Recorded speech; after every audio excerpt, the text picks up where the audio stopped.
Hey, welcome back, everybody. Welcome back to Zelda Speedruns for our continuing coverage of the Skyward Sword Any Percent tournament. Got a winners bracket semifinal match for you today between Kitcot and lepelog. Joined on comms today by Peppernicus. I can't even talk at the moment. Holy crap! How's it going? Hello, good, and you? Well, I'm doing all right, but I'm gonna shut up before I butcher anything else. So, all yours. Take it away.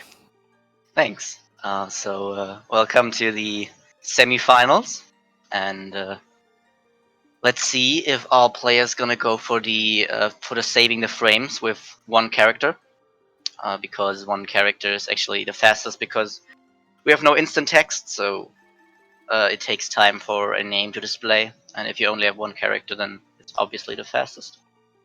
Seems like both runners are going for that. One character. And in general, this will be played on hero mode because it's way better for speedrunning since you can skip cutscenes and you take more damage, which is also useful. And you, in general, a lot of other things I'll get to when it comes up. So first up, there will be a lot of cutscenes, so they'll just keep pressing 2, also holding 2, because then it will be skipped on the first frame. In general, in this game, it's really important to use your stamina to your full potential. So there are a few different ways of running, like moving rather. So you can either run, roll, or walk. And walk is the slowest, obviously. And you can see they're doing different routes already. Yeah, so rolling is the fastest by 1 frame, and so you accept so running is faster than walking, obviously, and rolling is 1 frame faster than running.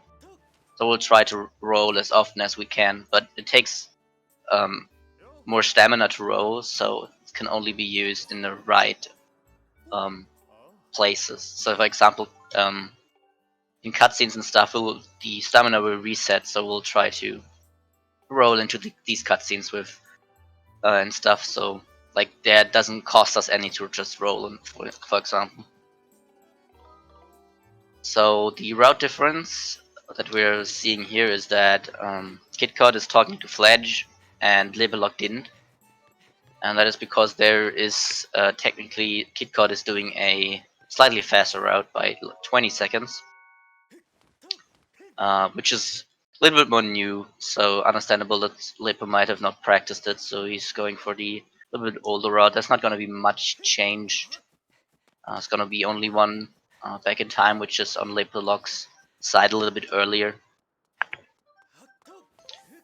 So right now, a little bit of cutscenes and tutorial stuff, and you can see everyone is like trying to like use the last amount of stamina to roll into fruits, for example, then to directly be able to run again.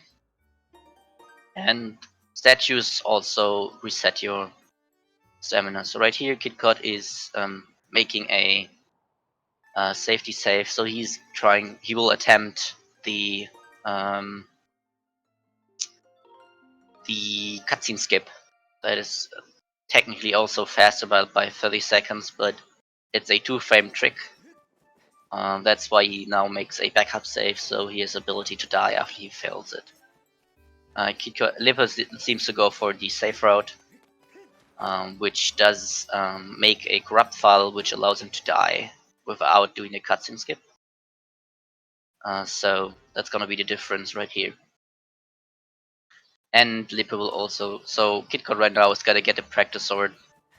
We actually don't, yeah, technically we could directly get the goddess sword, and that's also what Lipa will do.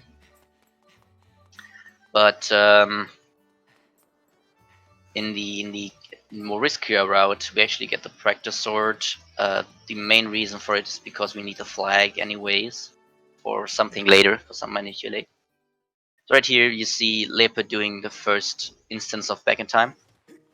So back in time is basically you set continue, so the game wants to respawn Link, and then you reset, so the game respawns Link on the title screen.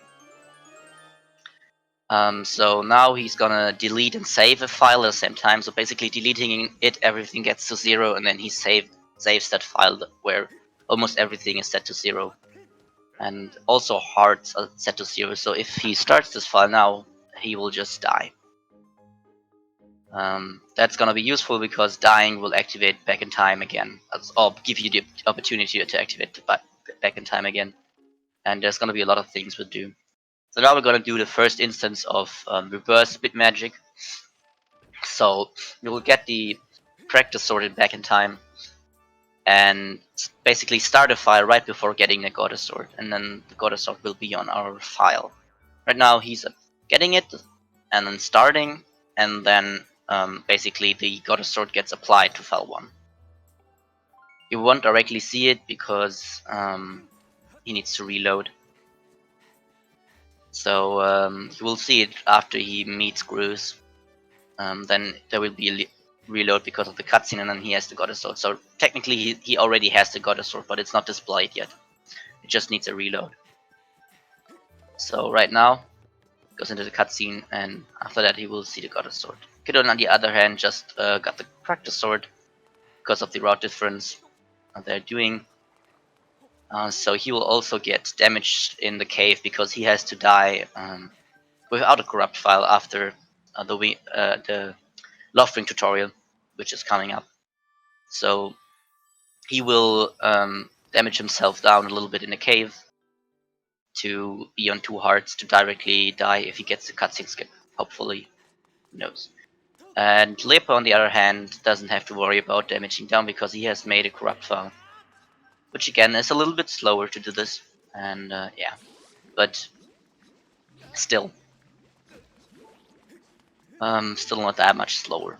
So the reason why this save route is slower is because we actually need the practice sword for some shenanigans later we can do with back in time, and the practice sword will give us a flag we can use. So I guess I'll talk a little bit about back in time. So back in time basically gives you the ability to use your files to manipulate what's happening. So uh, for example, in other games, the problem with back in time is that they can't leave the file screen at the title screen because the file screen is on a different window, so you lose control of Link. But in Skyward Sword, the file screen is on the same map that the title screen is on, so we can just keep playing. So, for example, we can like manipulate. So as you can see, that's pretty powerful because we can use the information of the 3 files we have and apply them to back in time. And it turns out we can also use back in time and get flags and apply them back to our file, which is basically bit magic and reverse bit magic. Basically, bit magic is basically using our files and applying it to Skyloft, and reverse bit magic is taking something from the map from Skyloft or like a place we can access back in time and take it to our file. So, for example, the Goddess Sword RBM, because we took the Goddess Sword in back in time and applied it to our file with starting right before getting it. There's also gonna be more complicated later because there are area specific flags and there are global flags, and the area specific flags can be manipulated way more than the global flags. But now we're gonna come up on the cutscene scape on Kitcot's side. So he has now a 2-frame window to do a side hop. So he will probably let's see if he gets it right here. If he doesn't get it, he has made okay. He got it. So this gives him a good advantage over Lepe. He did go for a safe road. If he had failed it, then Lepe had an advantage. So yeah, Kitcot is almost done basically. So we basically skip the Sailcloth. We don't need a Sailcloth in this run. We want to damage down anyways because dying is so useful. So because in the end it's fastest to die on the file, so a corrupt file isn't that useful. It's only useful because right here because of the cutscene skip, which is like again 2-frame window. But since Kitcot got it, he can just continue with his route, and he will now do a reverse bit warp. Which basically means he starts a file and then enters a loading zone, and then his started file will then appear in that loading zone. So basically, right now, he will start file 1 and then enter the goddess statue. And now file 1 in actually on his game file is now in the goddess statue. Basically the same like RBM. And he didn't RBM the goddess sword because he directly also wants to go to Farron. So the reason why we can't directly go to Farron is because if we don't do the Loftwing tutorial, then we don't unlock the Loftwing, so we can't fly.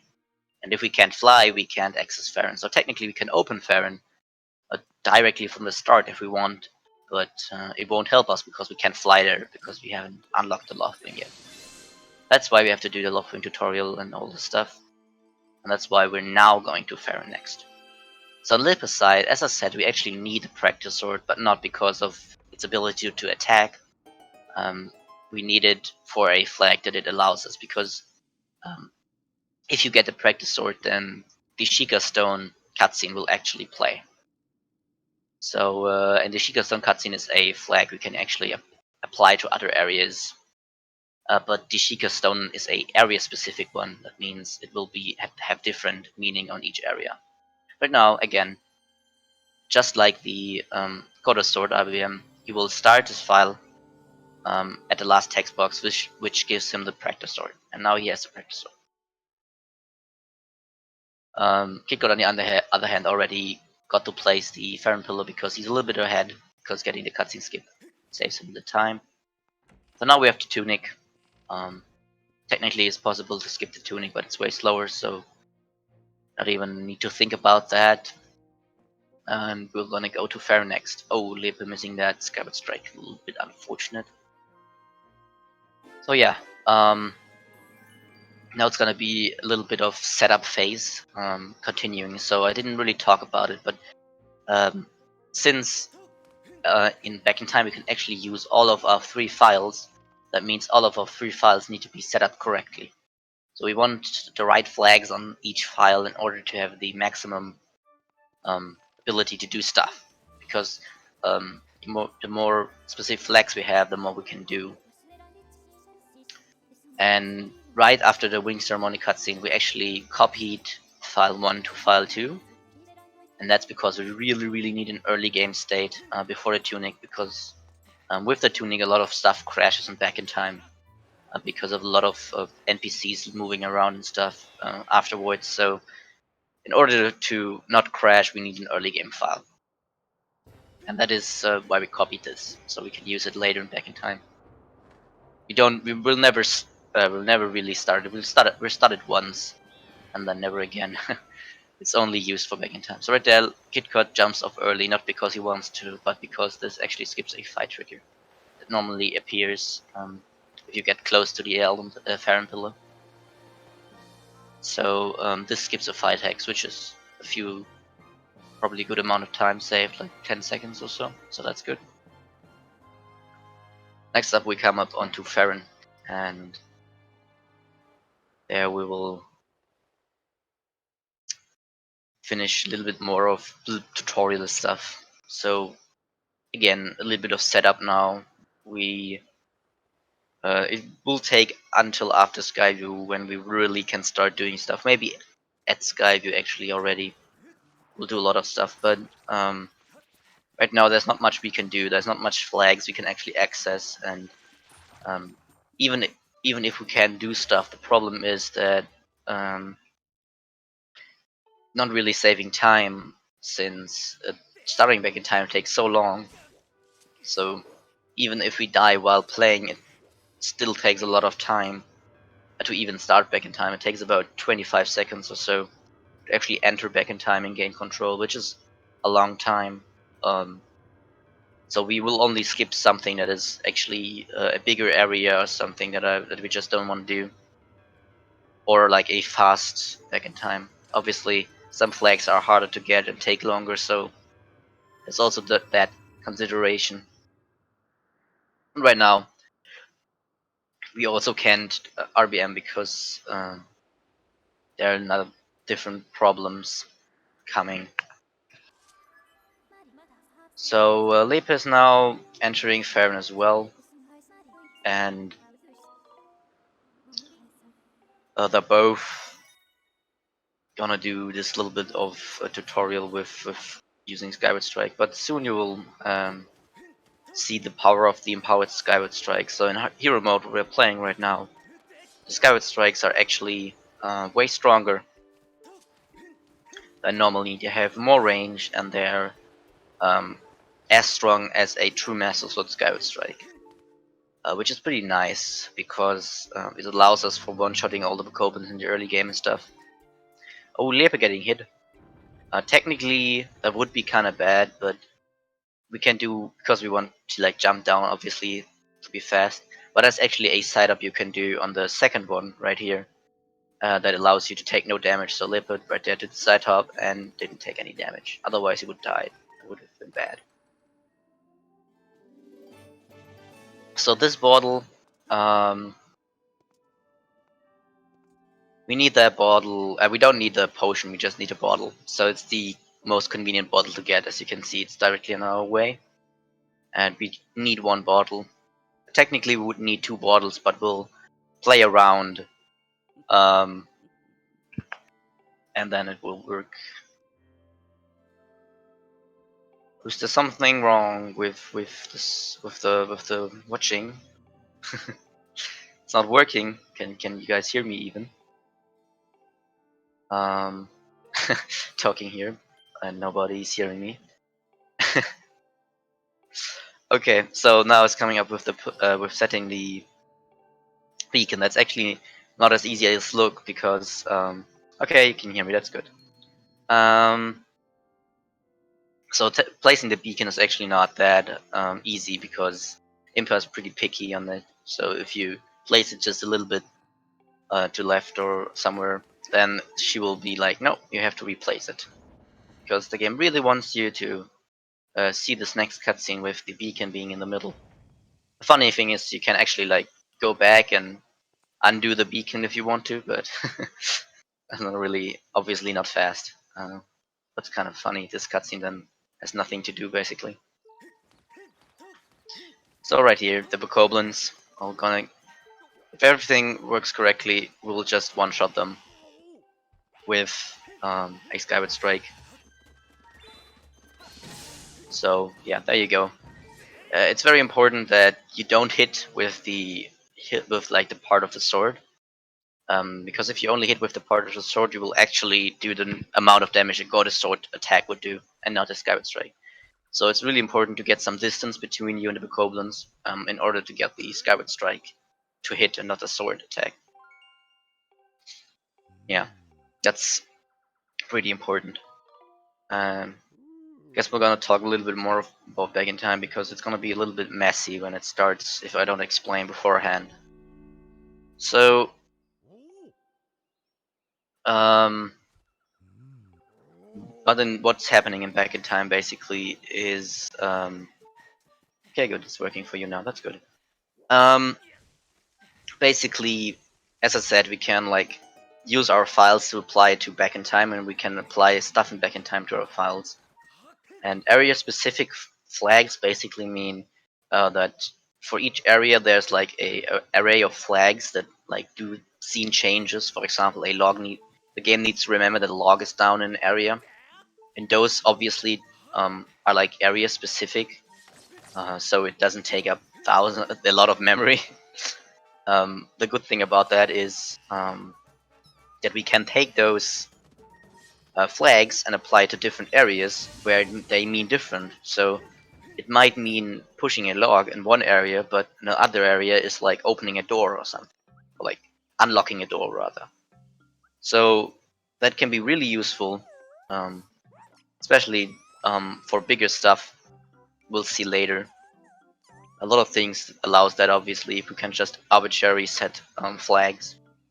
The only downside again is that Back in Time takes a long time and we can only do one thing. We can only take one flag or like we only have a window of a second to get flags rather. There's some ways to get more flags if we can set all the flags in 1 second, but obviously most of the time you will only set one flag in 1 second. Because the reason why we can only set one flag is it has to be after starting the file. So starting a file and then we have set a flag. And if we take too long, then the game will just fade out and we'll lose control of Link and we can't get any flags anymore. So yeah.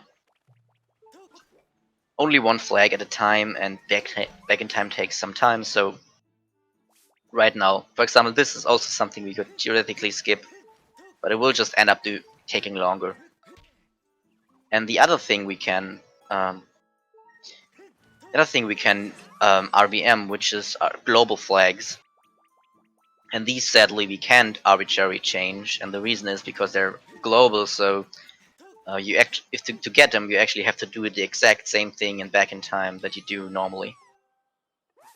So they're actually also used in this run, but not as much, obviously, because doing the same in back in time doesn't really sound faster than just doing it, right? But sometimes it has some benefits. You can skip stuff. But we'll come to that later. Right now, we're going to rescue those Kikwis. A lot of stamina management is going on again. I didn't say it yet, but if you have to run longer without any refill, then it's the best to keep the stamina at 1/4, because going fully down and then refilling to 1/4, because then it will refill faster. The last quarter will refill faster. Also, something to note.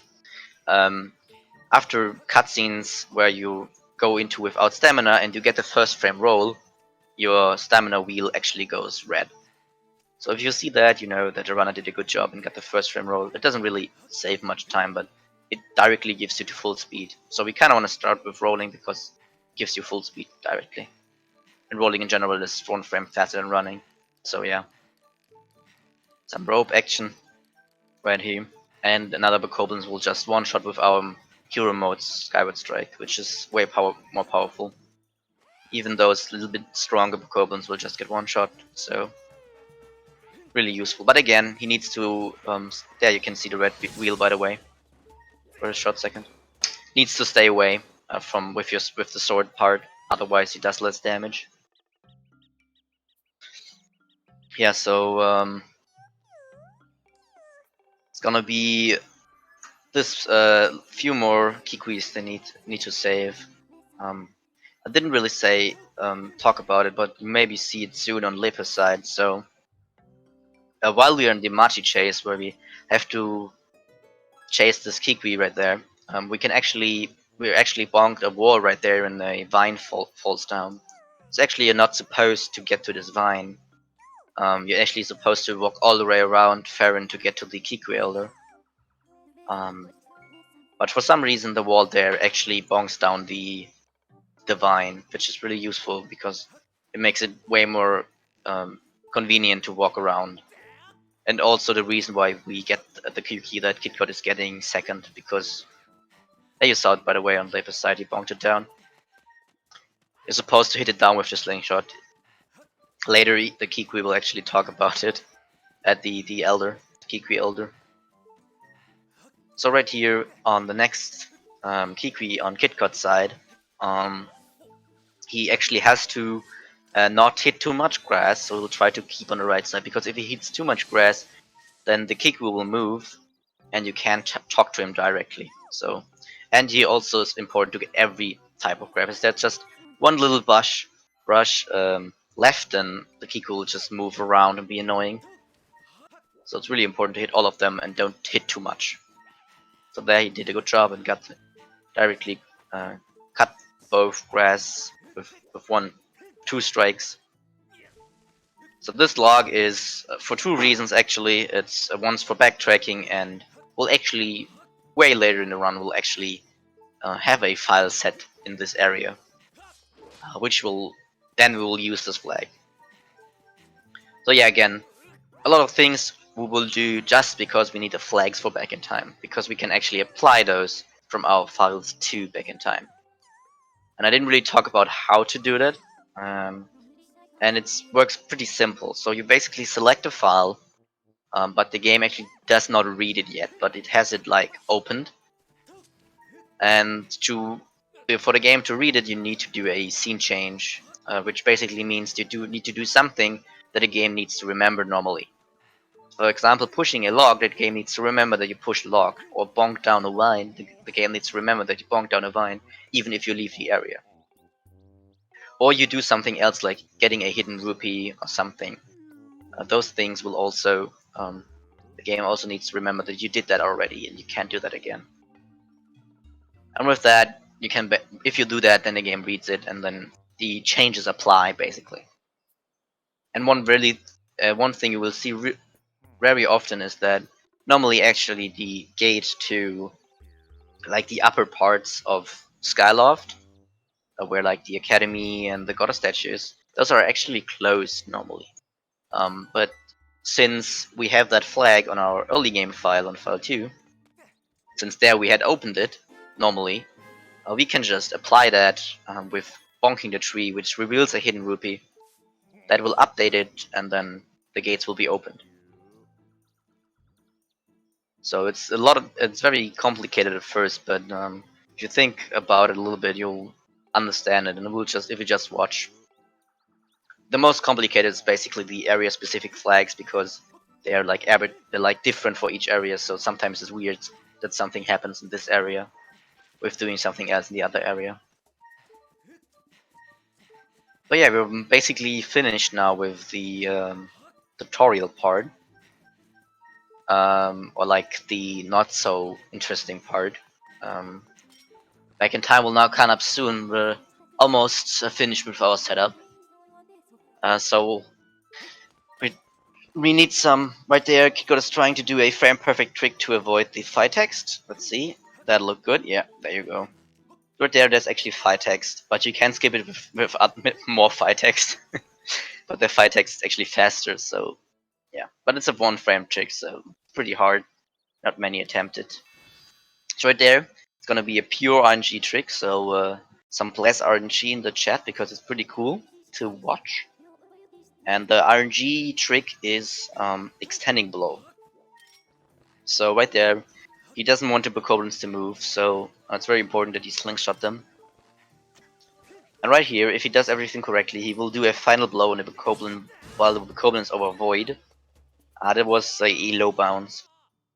So right there, if the bokoblin would bounce correctly, he could do a final blow and get to the origin of the map at 000, and he will basically fly across the map right in front of Skyview. Which is pretty cool, looks pretty cool, is pretty fast. But we have a backup, which is also pretty cool, and it's called Cube Warp. Right here, we'll lure this bokoblin. Some problems with Kitcot side apparently. Okay. So we'll lure the bokoblin and hit him. It's like a little bit upwards, and this way the Skyward Strike will go upwards and hit this cube. And since this cube is a cutscene, we'll actually get teleported up there. So we'll basically skip like all of Deep Woods with this cube warp. So the only that was also close. There right there, there's a fight text you can do. It's really precise. And there you go. Oh, that was this fight text you can skip with a very precise jump. That's good. This gives Lepa some time to catch up. Right there, getting this fight text. Not too bad though. A little bit annoying though. Really a hard jump. You really need to get like to the left and not forward jump, otherwise you will always hit this cutscene. And yeah, what was I talking about? Yeah, the cube warp also only works because we're on hero mode. Otherwise, the Skyward Strike doesn't go far enough, and you can't hit the cube. And yeah, it only basically works because we target the goblin, which is a little bit upwards. Normally, you can't attack in the upwards direction with the Skyward Strike. So that's useful to do that. So now we're gonna go back in time again. So as earlier, we are going to die with these keys this time, and then we're gonna press continue and reset after. And pressing continue, the game basically wants to respawn Link and then we reset, and so he respawns on the title screen. And that gives us control over Link, and control over Link in the title screen will allow us for the next trick, which is a bit warp. So a bit warp basically means the area we are in right now is Skyview, and the coordinates are determined by the statue we are saved at. And if we are back in time, so we can save right there and start at the same time. And basically, the first thing that will apply is the map, and then it will apply the coordinates from this statue. So right there, it loads the map, but applies the coordinates of the statue to the map. So right here, you can see we directly land in the hub room. It's a little bit unloaded because this room was only partially loaded. You're not supposed to enter this, obviously, from the first room, so it's a little bit unloaded. But other than that, this room is perfectly fine. And this door still works, so we'll use this and to reload. And after the reload, the room will be completely normal. So it's important right here to break the board. Oh, he's having some troubles with this guy. Can be some annoying sometimes. Without a shield, at least. So we want to cut these boards because they are flags for back in time. So these are flags we want to apply to back in time, because our third file will actually be the Skyview file, because Skyview has a lot of flags in it, and we'll get them all. So right there are two ways to past the spider. You can either kill him, like he did, or you can do let him do a precise jump to get past him. It looks like he decided to do the killing part. Olepa dying by the Bokoblin. That's not as bad as dying right where Kitcot is, because if Kitcot dies right now, you'll lose a lot of time, because this last time he saved was at the entrance statue. So he will be back at the entrance statue and has to redo all of it, what he did already.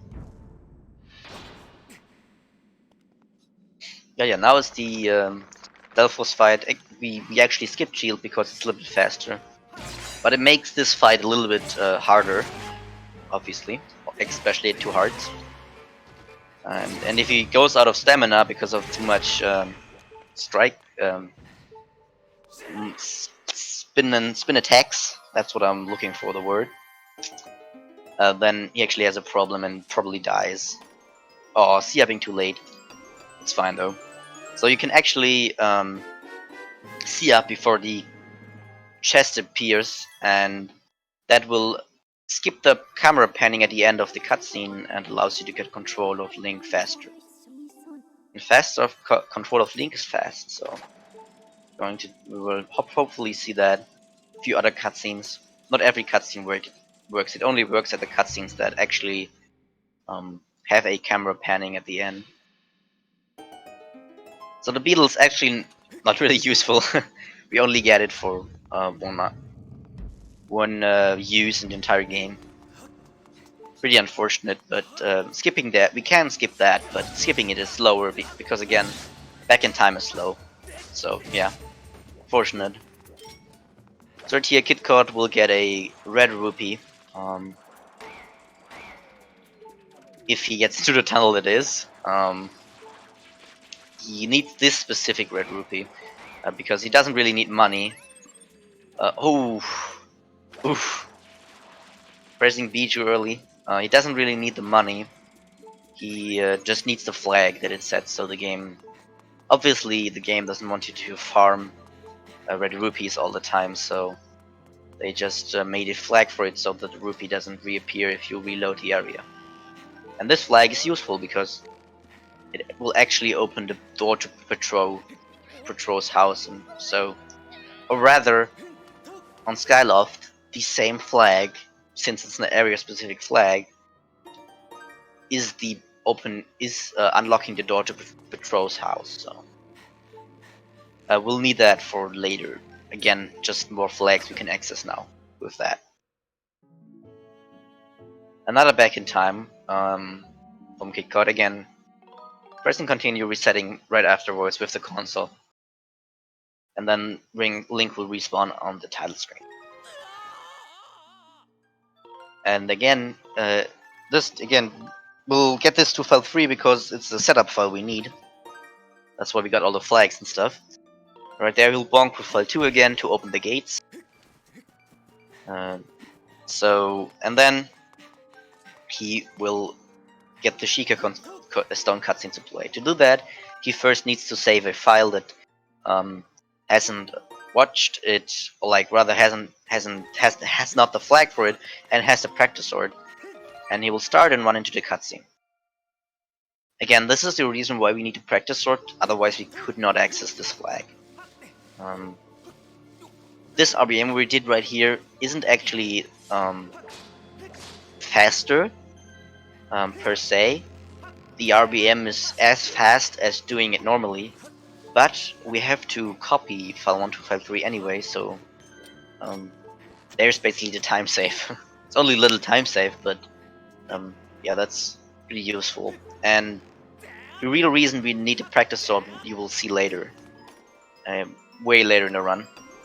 So Leper did the normal spiders. Oh, there you can see what can happen with the spider if he's mean. But Leper is trying the normal skip of the spider. There you can see it with just not killing him. So who's ready for the first boss? Super hard one. So again, we did a reverse bit magic, so the flag should have done something, the Sheikah Stone flag. But we really didn't see it yet. What could it be? There's definitely gonna be a really hard boss fight coming up, so hopefully Kitcot doesn't get slapped by Girahim. I mean, he only has 2 hearts, so that's pretty scary, right? Ooh. Ooh, oh, that was close. And easy. Nice fight. GG. So yeah, the flag we applied to Skyview was actually the ending door. So Girahim is pretty mad at us now, so it's probably the reason why he tries to kill us now, from now on, because we skipped him the first time. Or whatever, it's faster, so I have to deal with his anger now. So yeah, this was the flag that we applied to Skyview. It allows us to, it just automatically opens the ending door without finishing the fight. Technically, we can do this in every dungeon, but again, back in time takes a long time. So a lot of the time isn't worth it. It isn't worth it. But right here, it's worth it, and it looks pretty cool. So good that we can do it. So no up for some more back in time. So right here we save and quit because we don't want to watch the cutscene that plays after Skyview. And yeah, so we'll die on the file 3 then. This time we'll actually get a global flag. So I talked about it earlier, but since some new people came in, I can explain it again. So there are 2 different types of flags. There are global flags and area-specific flags. And global flags are obviously global, so there's only 1 space for them. And area-specific means that there is 1 space, but it's for each area different what's written into those areas. Or what those bits basically mean is different for each area. And we will now get a global flag, and that's going to be the Elden Pillar. We're going to place the Elden Pillar back in time. And right there, why he had to restart this is because he picked up the rupee with the wrong file. It's actually important which file picks up the rupee. So the reason for that is that since the rupee, or like the text box of the rupee, like there's something that updates obviously from getting the rupees, and that is actually the inventory segment of a file. And collecting a rupee with a file will actually the game will then read the inventory memory of that file. So in order to place the rupee tablet for Elden, we need to get the tablet back in time. So file 1 needs to be selected before getting the rupee. Right there, he got the rupee after selecting file 1, and that gives him the inventory of file 1. So yeah, that's pretty useful. Right there, he will bit save file 1, so if he starts it later, he'll be right here because he saved. Which is useful because it's faster to fly from here to Elden than to fly from Skyview, and it also avoids the cutscene. So yeah, since we have now set the inventory to have the tablet, we can actually place it now. And this pedestal, by the way, goes up because of some flags we committed earlier. Get a little bit difficult because a lot of area-specific flags. But we'll get to it later. We'll do it one more time, so I can maybe explain it a little bit better. So right here, we're going to actually not apply that to file 1. You might wonder why, because file 1 is the file that actually plays, and file 2 is the early game file, which hasn't done anything than getting the loft ring. So yeah, the reason is that, again, the early game file is very crash resistant in Back in Time. So if we want to get to a lot of new areas, and then there are not only Skyloft, then we really need those stuff on file 2, because with the tunic, basically a lot of things crash, and mainly the sky crashes. If you have like almost any other file setup than what we have. So if we want to get to the sky, we really need that file 2. And the Elden Pillar is also very useful. If we can't get to the sky, we can also get to the Elden Pillar. Yeah, so more areas in Back in Time, obviously more flags to manipulate, and more flags to manipulate does a lot of things for us. So there you can see Lepa also skipping the Girahim fight without any problems, not getting slapped. That's good. So right after, so now we actually have to set the Elden Pillar for real now on file 1. So that is obviously needed if we want to go to Elden on our run file. So we'll now get we'll now drink the potion, because the next thing we'll do will take 4 hearts of damage, and yeah, that's why we need full eye for it. So Elden will also skip some stuff. Since now we'll basically finish our setup, we can now go on to the RVM phase. So we'll try to do it as much as possible. Again, it takes a long time to activate, so not everything. Technically, a lot more can be skipped, but it's not worth it. It's just not worth it. But what is there's something that is worth it, and that is skipping the first part of Elden. And we can do that with a bit warp. So again, a bit warp means that he will apply the coordinates in Back in Time from a statue to the map he is playing on. So right now he's in Elden, and he will apply the Bazaar statue coordinates to Elden, and that he can do that by starting and saving at the same time. Right there, he's dying again with the Chew, because the Chew is pretty fast. So yeah.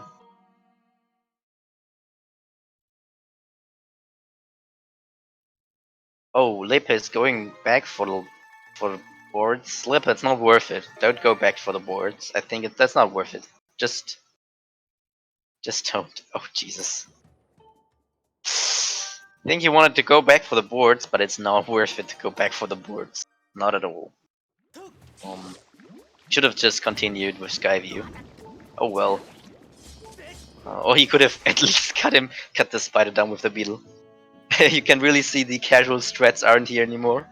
Our runners have played so many speedruns now that I forgot that the beetle can actually cut the spider down, which is normally how you're supposed to get past the spider. But yeah. Or maybe actually it looks like he wanted to die. Maybe he failed Back in Time while the Bokoblin died. Maybe it's not too bad. But it looked like he wanted to get past him. I don't know. Maybe he's now improvising. So right there, Kitcot did a precise position on the Bazaar statue, which put him under a Goddess Cube. The Goddess Cube pushed him down into out of bounds, which pushed him into the loading zone right here. And yeah, now we're in the magma turf, and we can get the digging mitts and basically skip all of the intro part to Elden, which is good because the intro part is really annoying. So right here again, you will see the power of the Skyward Strike in hero mode.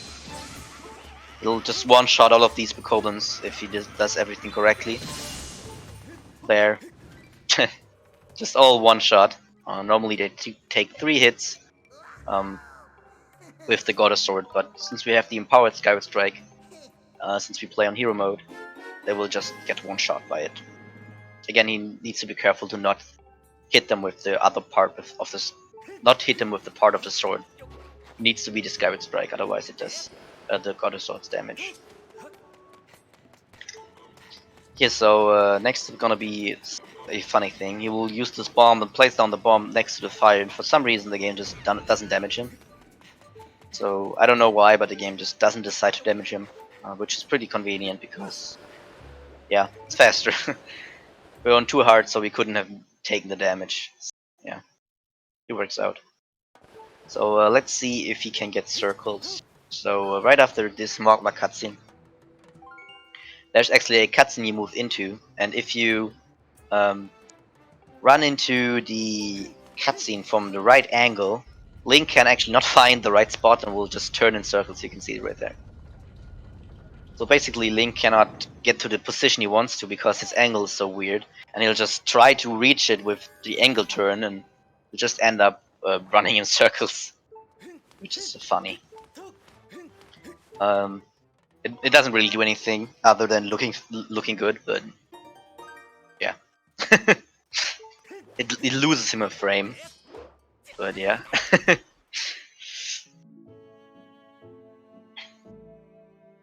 So next up is another RBM. This time the RBM will open the Earth Temple.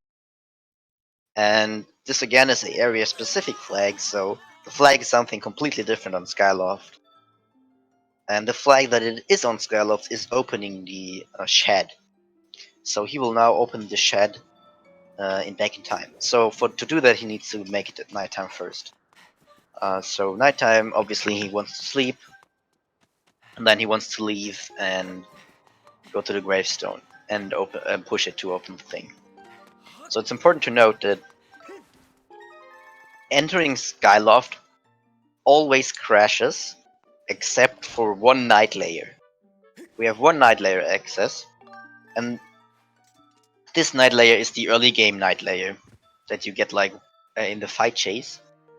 It's like the first nighttime layer you ever get, and this one is set on file 2. So with file 2 we can actually access the only accessible nighttime layer, which is really good. Otherwise, if we didn't have that, we couldn't do all the nighttime stuff. We couldn't do that. That would be pretty bad. But we can do that, and that's how we can open the shed and open the Earth Temple door. So you have to note that the Earth Temple door is actually a bigger actor, so it doesn't appear to be opened yet, but the game knows that it opened.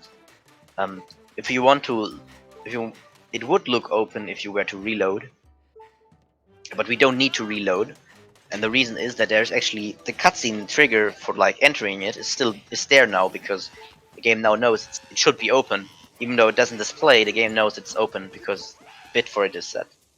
So the cutscene will now play if you go close to the door. So you actually don't have to reload in order for the door to be open, which is good because we want to be on low health, and dying would be the fastest reload. Avoiding that is useful, and just running into the intro cutscene. Yeah, so that is why you will soon see that the Earth Temple door is still closed. It just appears to be closed. I mean, if you were to move against it, it will still be closed, but since the cutscene will just drag him in, the intro cutscene, or like entering it will just drag him in, it Words. It will drag him in, so he doesn't have to worry about the door being closed. So right there, those Mogmas, they're talking about why the door is closed. They should have just moved near to it, then they would have been able to get in. But I mean, it's fine. You can also talk about that key that I don't need. So yeah, this allows us to open the door right here. There's also something very interesting. That is, we'll do the exact same RBM pretty soon again. And the reason again is because these flags are area specific, and it kind of shows the power of RBM. So we can just do the exact same thing back in time but get a different result because we are in another area. Each area will have a different result. And the shed opening actually has a useful result in Elden and in Earth Temple. So we're gonna use them both. Right here, Kitcot will turn around the camera to make some camera manipulation, because everything that is outside of Link's camera actually freezes, so this way he can get this good platform cycle and directly jump over.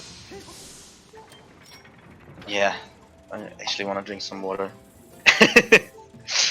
So right, that is the reason why we need a beetle.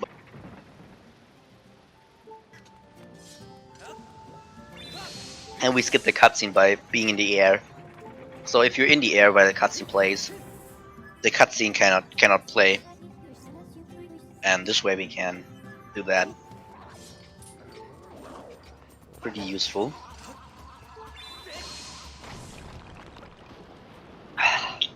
Water is good. So next up is another RBM. So again, I told about we're going to do the shut RBM again. And that's what we're going to do right now. So again, we need to make it nighttime for that. And the only nighttime we can access is layer 2, so we'll sleep, exit with file 2, and then hit the stone and activate the RBM.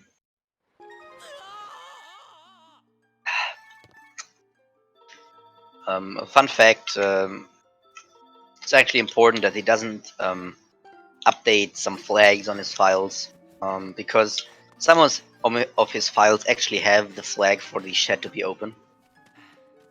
So yeah, if you were to update those flags, he couldn't actually open the shed because it would be already opened. But since we don't do anything like bonking a tree or something with a hidden rupee or checking a statue, it won't be a problem. Yeah, so I didn't mention it earlier, but checking statues also set a flag because for some reason the game wants to remember that you checked a statue. So yeah, that's also convenient because that's more flags. Actually really useful flags. So really good that they implemented it. Another fun fact, while looking through the memory, there are like 4 statues on Skyloft, but one for some reason doesn't set a flag. And I actually found out that the reason is that they just fucked up with with giving it the right value. So they wanted it to have a flag. They even the flag is even there, but they put the wrong thing. They wrote the wrong thing in there, and then it ended up not not setting a flag. It missed the value by 1, and so the flag doesn't set at all. Which is pretty funny, I think. Right there, by the way, he was in a crawl space, so that's again a scenario where the cutscene couldn't play. Again, another cutscene skip right there with activating the fight via the slingshot. Those are actually, yeah. Earth Temple in general is home to all the cutscene skips. Which is, like, we're not really gonna do cutscene skip after this. But, yeah, possible here, so do it.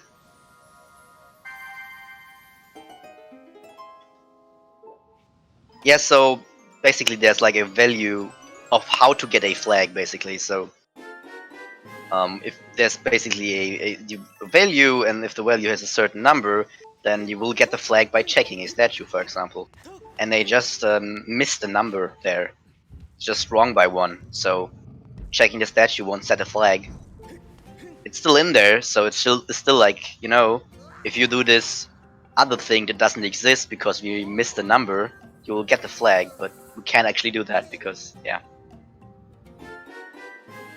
So basically, there has to be like something in order for the game to know how to get a flag, and they just failed at it for that one Skyloft statue for some reason, which is super stupid.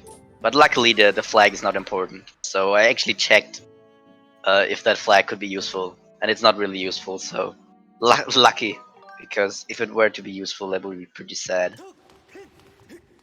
So right there, this was the Airbnb we did earlier, right here. So I hope you understand it. If you don't, I can explain it a little bit more if you want to, by the way.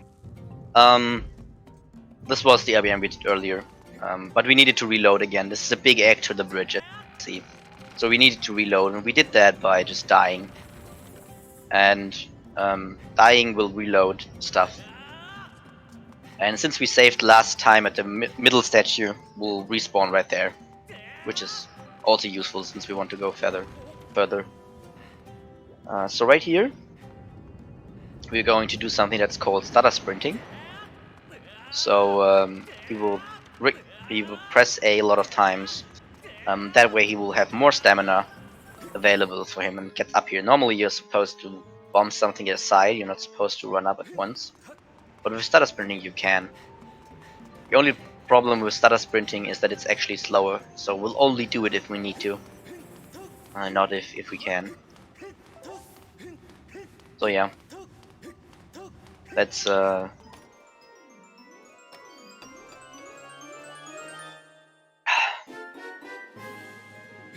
So getting the boss key, we're going to a favorite boss of all runners. The RNG boss. At least if you're unlucky. So next boss is Scaldera, and Scaldera has the problem that his eye moves around random directions. So yeah, another problem is that we want to do exact damage to keep him in certain phases.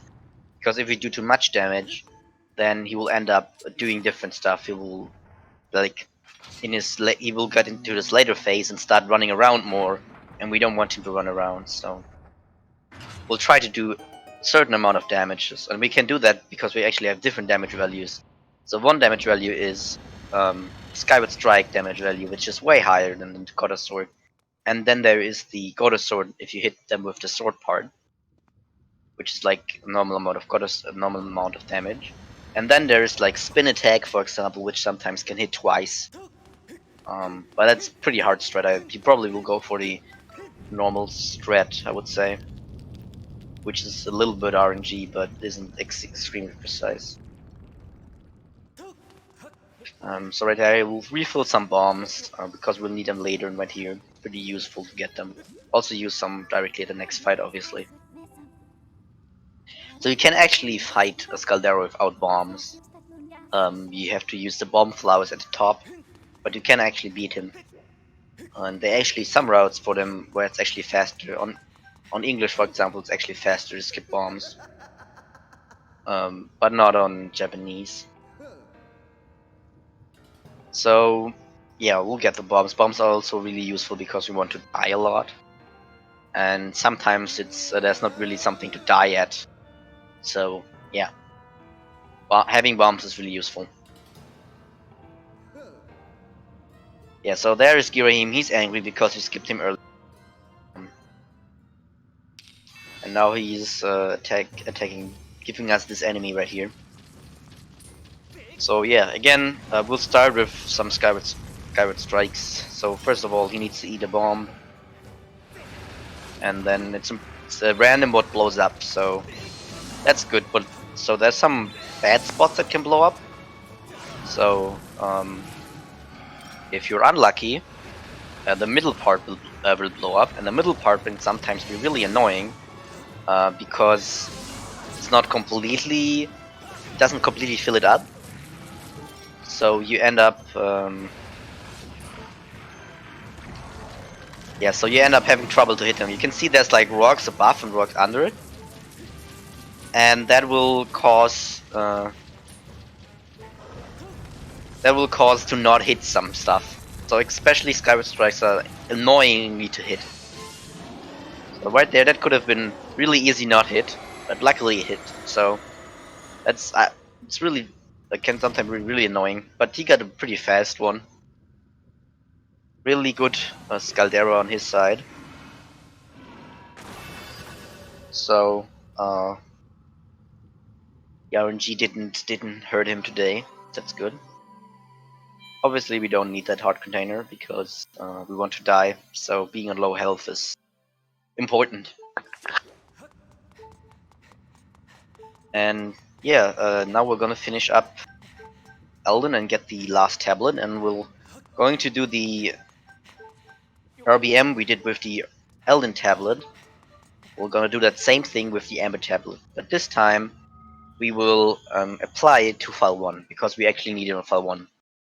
So the reason why this is so the reason why we need to do that, or why we do it, is because flying from Elden to Lanayru is very slow, and with doing this back in time, we can actually directly bit save at the same time. So we can save file 1 on Skyloft, so we can directly fly from Skyloft to Lanayru. And that's also the reason why we'll go the a little bit longer route past the lower academy statue, because the lower academy statue is way better positioned to go to Lanayru.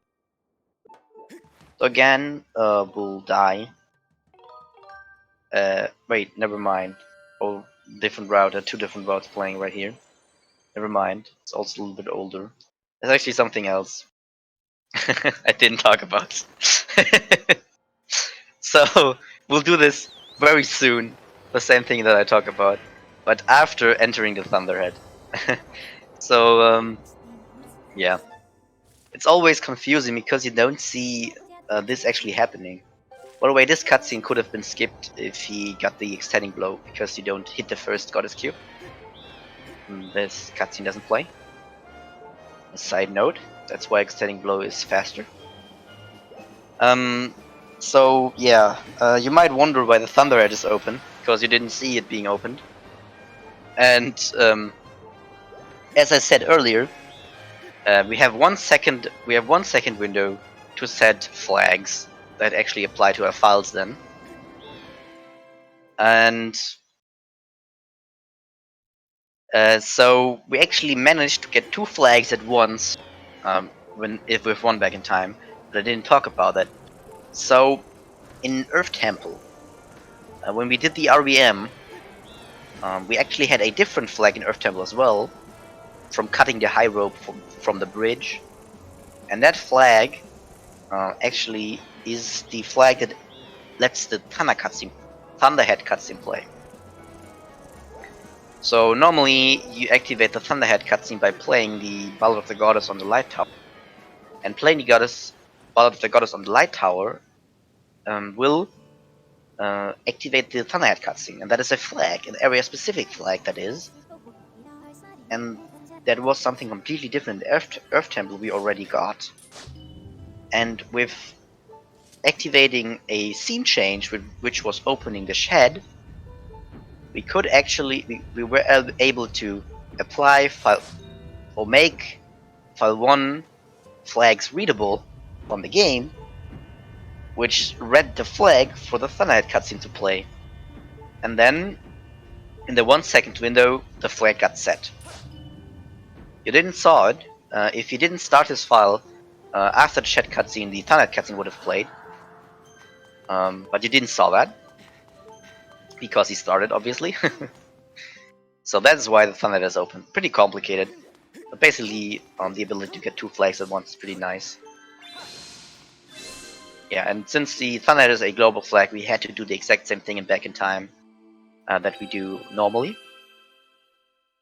But it's possible because, yeah, it's basically 2 flags in play for that one, for the Thunderhead. One to start a cutscene and one after, one when the cutscene is finished. And the one that when the cutscene is finished is a global one. And that one we got. And no, complicated.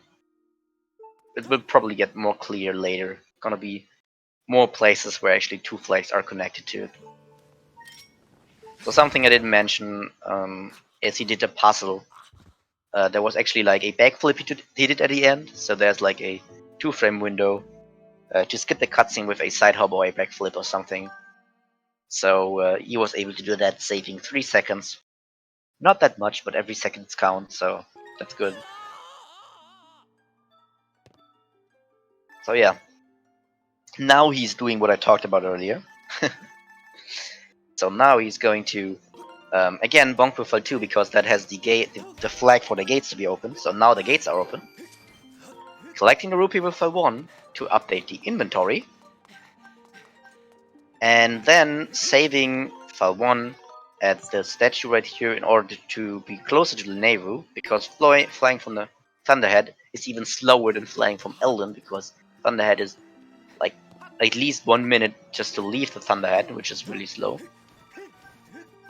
And right here we'll apply file 3 flags with checking the statue, and file 3 flags actually have the pedestal rising, so if he will enter, he will be able to raise the pedestal, and then he can directly place the so right now he will open it, then file 3 will get red, and then it will raise the pedestal, and that way he can play. I mean, he could have placed it anyway with his Skyward Strike, but this is a little bit faster. But definitely, also, by the way, I probably said that Skyward Sword has a pretty good story, and I also like a lot of things they do in the game, gameplay-wise. But a little bit of the backtracking can be annoying. For example, the Silent Realms were a really good way of doing what has already been done in Twilight Princess, but there it was pretty lame. Skyward Sword is pretty cool. At least that is like a popular opinion for most people. So right there we started in the middle of the pillar cutscene. That in the middle of the pillar cutscene there is where the flag sets. So there the global flag sets, and now we have the pillar on our actual file, and we can fly there.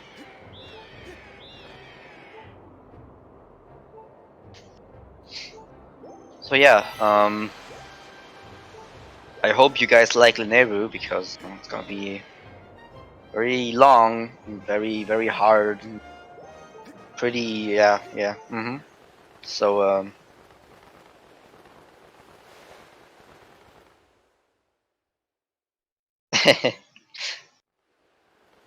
yeah, I think honestly, like, I don't think the motion controls are in my opinion for the gameplay. I sometimes think that they should have cut some backtracking, I think, or like made it more interesting. I don't know. It's probably pretty hard to say, but in general, it's a pretty good game. So right there, we're gonna die to RBM again, and what do I want to say? Yeah, so now we're going to do Lineru. So we're gonna finish Lineru really quick. So Petro, the demon guy, actually knows a secret entrance to Lineru. So he has studied Lineru for a long time, and he actually figured something out. He actually figured out that you can completely skip Lineru, and you just need to talk to him, and he will tell you. So that's what I'm going to do now. And again, we checked the statue with file 3, because file 3 has all the flags. We did a lot of effort put in order to get all of the flags. The shadows open because the gates are down between the hub room and the pre-boss room, and the patrol's door is opened because we got the red rupee in a tunnel. There, that's the reason why I got the red rupee. So right there, he looks a bit scary, but he actually is a pretty nice guy because he knows the way around. And his RBM, so it's gonna be a long one because text is just a lot of. So this one again this time I can explain it a little bit better. So again, this cutscene will set 2 flags, and one of them will be area specific and one of them will be global. So the global flag will be the gratitude crystal quest. So basically the ability for gratitude crystals to spawn. And it obviously needs to be a global flag because other areas like the sky also need to know if the gratitude crystals should be there or not. So that's why it's a global flag. And then there's area specific flag, and that is that the door is open so you can leave again. So obviously if you go in, the game doesn't want you to directly leave again because you're scared. So that is an area specific flag because only that area needs to know that the door is open now from that side. So this area specific flag is again something completely different. And in Lenevu it is actually a statue. So as I said earlier, checking a statue sets flags, and overworld bird statues, those flags actually allow you to fly to them. So Patro knew this one statue, and now we know that one statue as well, and we can fly to that statue right there, completely out of areas we haven't even explored, but there's a statue there. And this statue is conveniently placed behind the rubble, so normally you're not supposed to get here. And this is the end of the Nano mining facility. And we'll now enter the Nano mining facility, leave the Nano mining facility, and skip the Nano mining facility. So there, a good Nano mining facility segment. Pretty optimized, I would say. Good job on his side. Getting all the tricks. And now he has the harp, which is the only reason why he is here. And he will now leave, and this will be the last time you saw Lenevu. I hope it was fun. So yeah, finished with Lenevu. Let's continue with playing. So 1 area done, 2 to go. And next up, we're going to Farron. So right now, we actually have 2 different things playing. So we actually have the Favre's Courage from entering the Thunderhead, and we have the harp now. So because we have 2 different things now, so we get the Bruce cutscene for like the Battle of the Goddess stuff, which should be way earlier, and we also can get the water scale from the trial since we have the Favre's Courage. So we'll get both now. And the reason why we don't get the Ball of the Goddess right away is because later we'll actually have a faster way to get what we want. Because the actual reason of the speedrun is basically beat the game as fast as possible, it's 20%. And the only way we know to beat the game as fast as possible is to open the gate of, like, raise the gate of time, open the gate of time, and then do one nice trick to finish the game. So that's what we're going to play towards. So we'll have to raise the gate of time, but not now. Well, the thing we'll do now is get the water scale. So yeah, so the water scale will be get with a little trick that it actually finally doesn't involve back in time. Finally a non-back in time trick, so not completely complicated. It's actually called harp cancel, and harp cancel basically works. You they're like pedestals. If you like play the song, they're like pedestals. Those little pedals that get laid down. And if you press B at the same frame, the last pedal is falling down.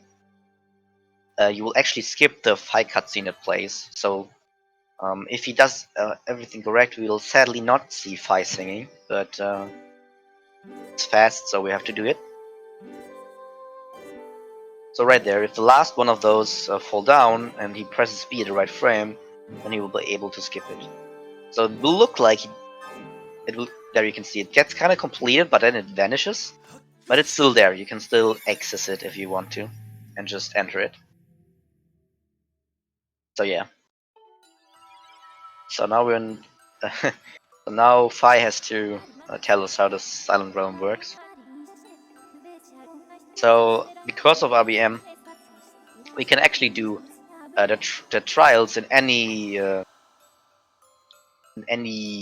way we want to. So we can like do the neighbor trial first, or Elden trial first, or parent trial first, whatever we want. So in some categories, actually do that, especially categories that have to do more in the neighborhood than just getting the harp.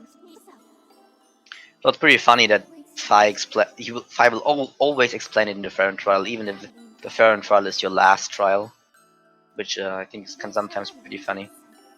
Another fun thing is that if you die a lot of times in the Silent Realm, Fi will actually question if you're the true hero. He'll be like, I don't think you're the true hero. You don't seem to be able to pass this test. So hopefully Kitcot doesn't die too often here. Yeah, but he will get now. This is a little bit of a risky strat right there. As you can see, he almost gets hit, but he doesn't have much to lose, so yeah. It's a little bit faster to get the first ones the last, because yeah, it's just a little bit faster. Few seconds. And so in general, there's also something that's 2 seconds faster, and that is not getting the light fruit. So these the little white things. Those fruits, you don't want them because they start a cutscene and you already know where all the tiers are, so you don't need to get them. For example, this one right there. Want to skip it. Otherwise, yeah, you'll lose time. And the reason why it's worth it is because we only do 2 trials in this run. Again, we're finished with Lineru. We'll not do Sandship. We'll explain later how we do it. And so that's why it's worth it to skip it in the end, because you don't have to go through too many trials. But there are a lot of cool movement, smooth movement, which is pretty cool inside that the Silent Realms kind of work like that you can continue moving all the time because of the stamina refill, which can feel pretty good, especially if you route it in a way that you get all of them in a good way. So yeah. One thing to mention, by the way, Lepe is actually playing in English, which gives him about a 10-minute deficit, or like more like 9 minutes maybe. So that's why he like continued to lose time, especially in the Patrol RBM he just did. It's really English text is really for some reason. So yeah, it's really annoying to deal with. So that's why Kitcot can be so is getting far and far ahead, because all the English text is holding Leopard back. By the way, the only reason why you play on Japanese, there's no other reason than the text. There's the water scale. But we'll actually not get to Ancient System right now, because later we'll do some pretty cool trick to do Ancient System way faster.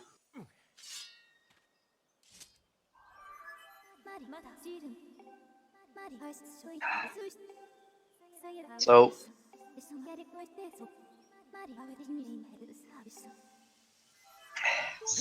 since we got the water scale, the next thing we'll get is we'll go to Elden.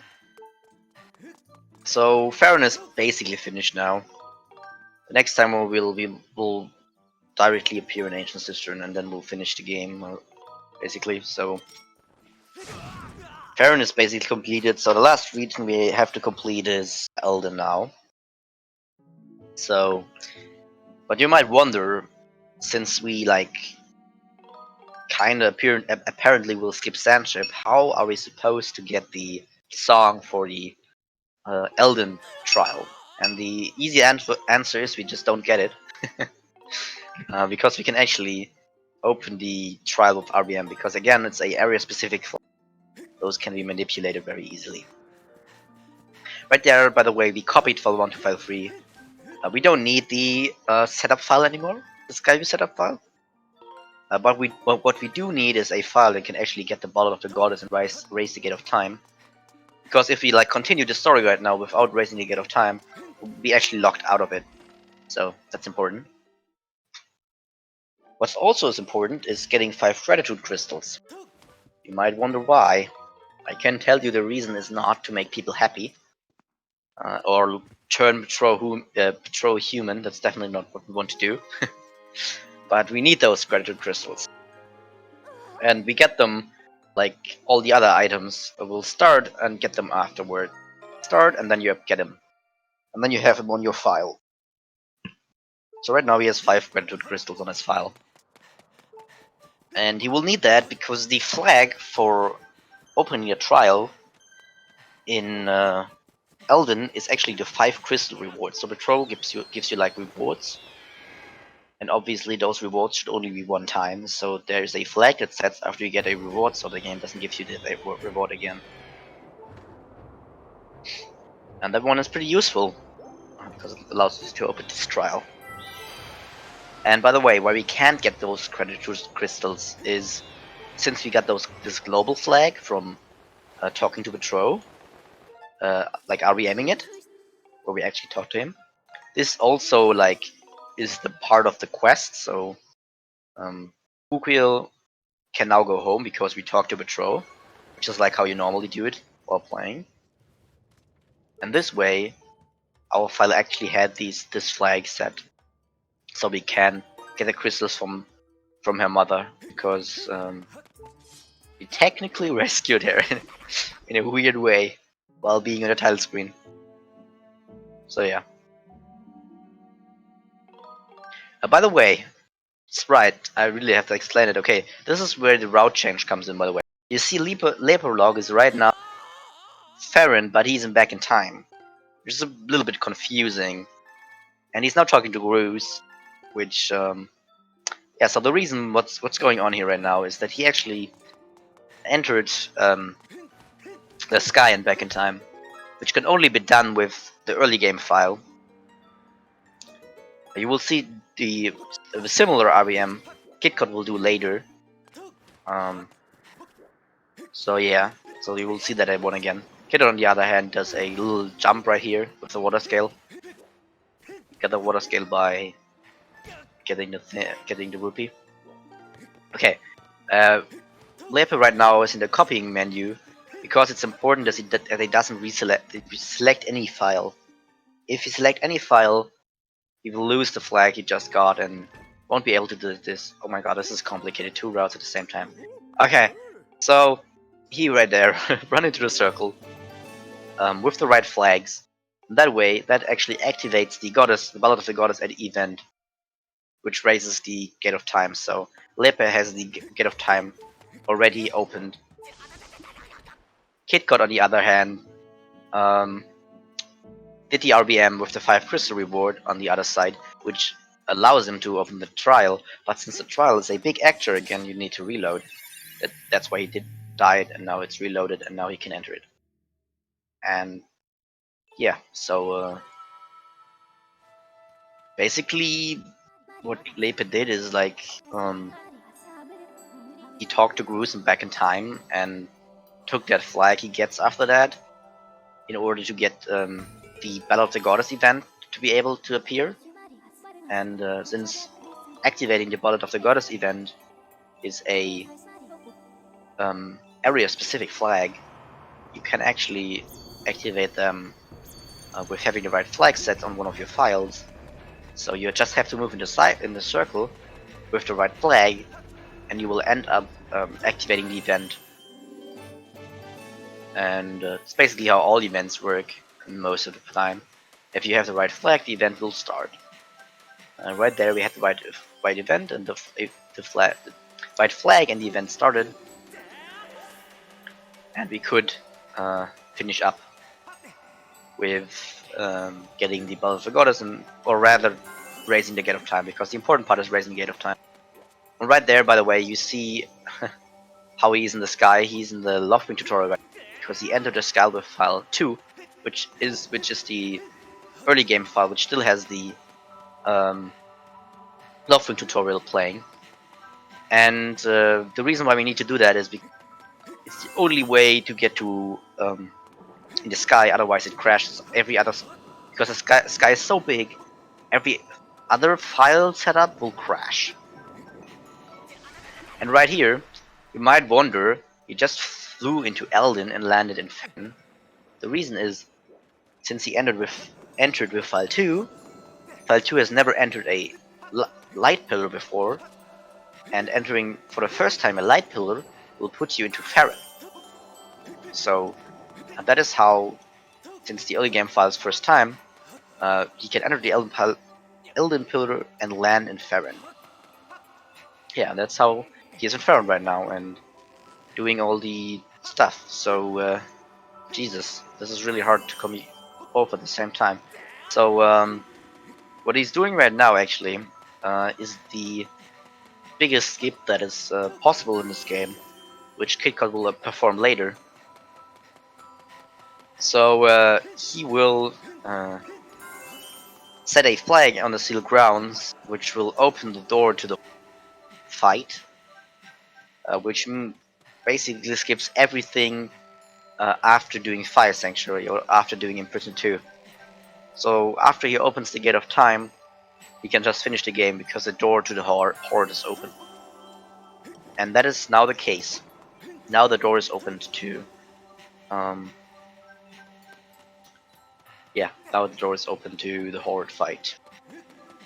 And this one is very complicated, so we'll explain how it actually worked later when Kitcot is doing it. Right now, Lepel will also get the water scale. And now we can go back to Kitcot, who is actually running around trying to avoid light fruits, which are sometimes really hard to avoid, especially in Eldin. They are placed in a way that you really can't avoid them sometimes. You really have to go out of your way to avoid them. But like, it feels like you have to go out of your way. So yeah. But everything works out so far. He didn't get caught, so that's good. Because getting caught as well loses time because of the cutscene that plays. So let's see if Leper can get the harp cancel. And maybe I get a short second of recovering.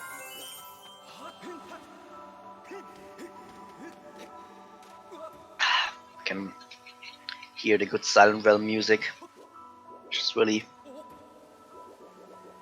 nice and chill.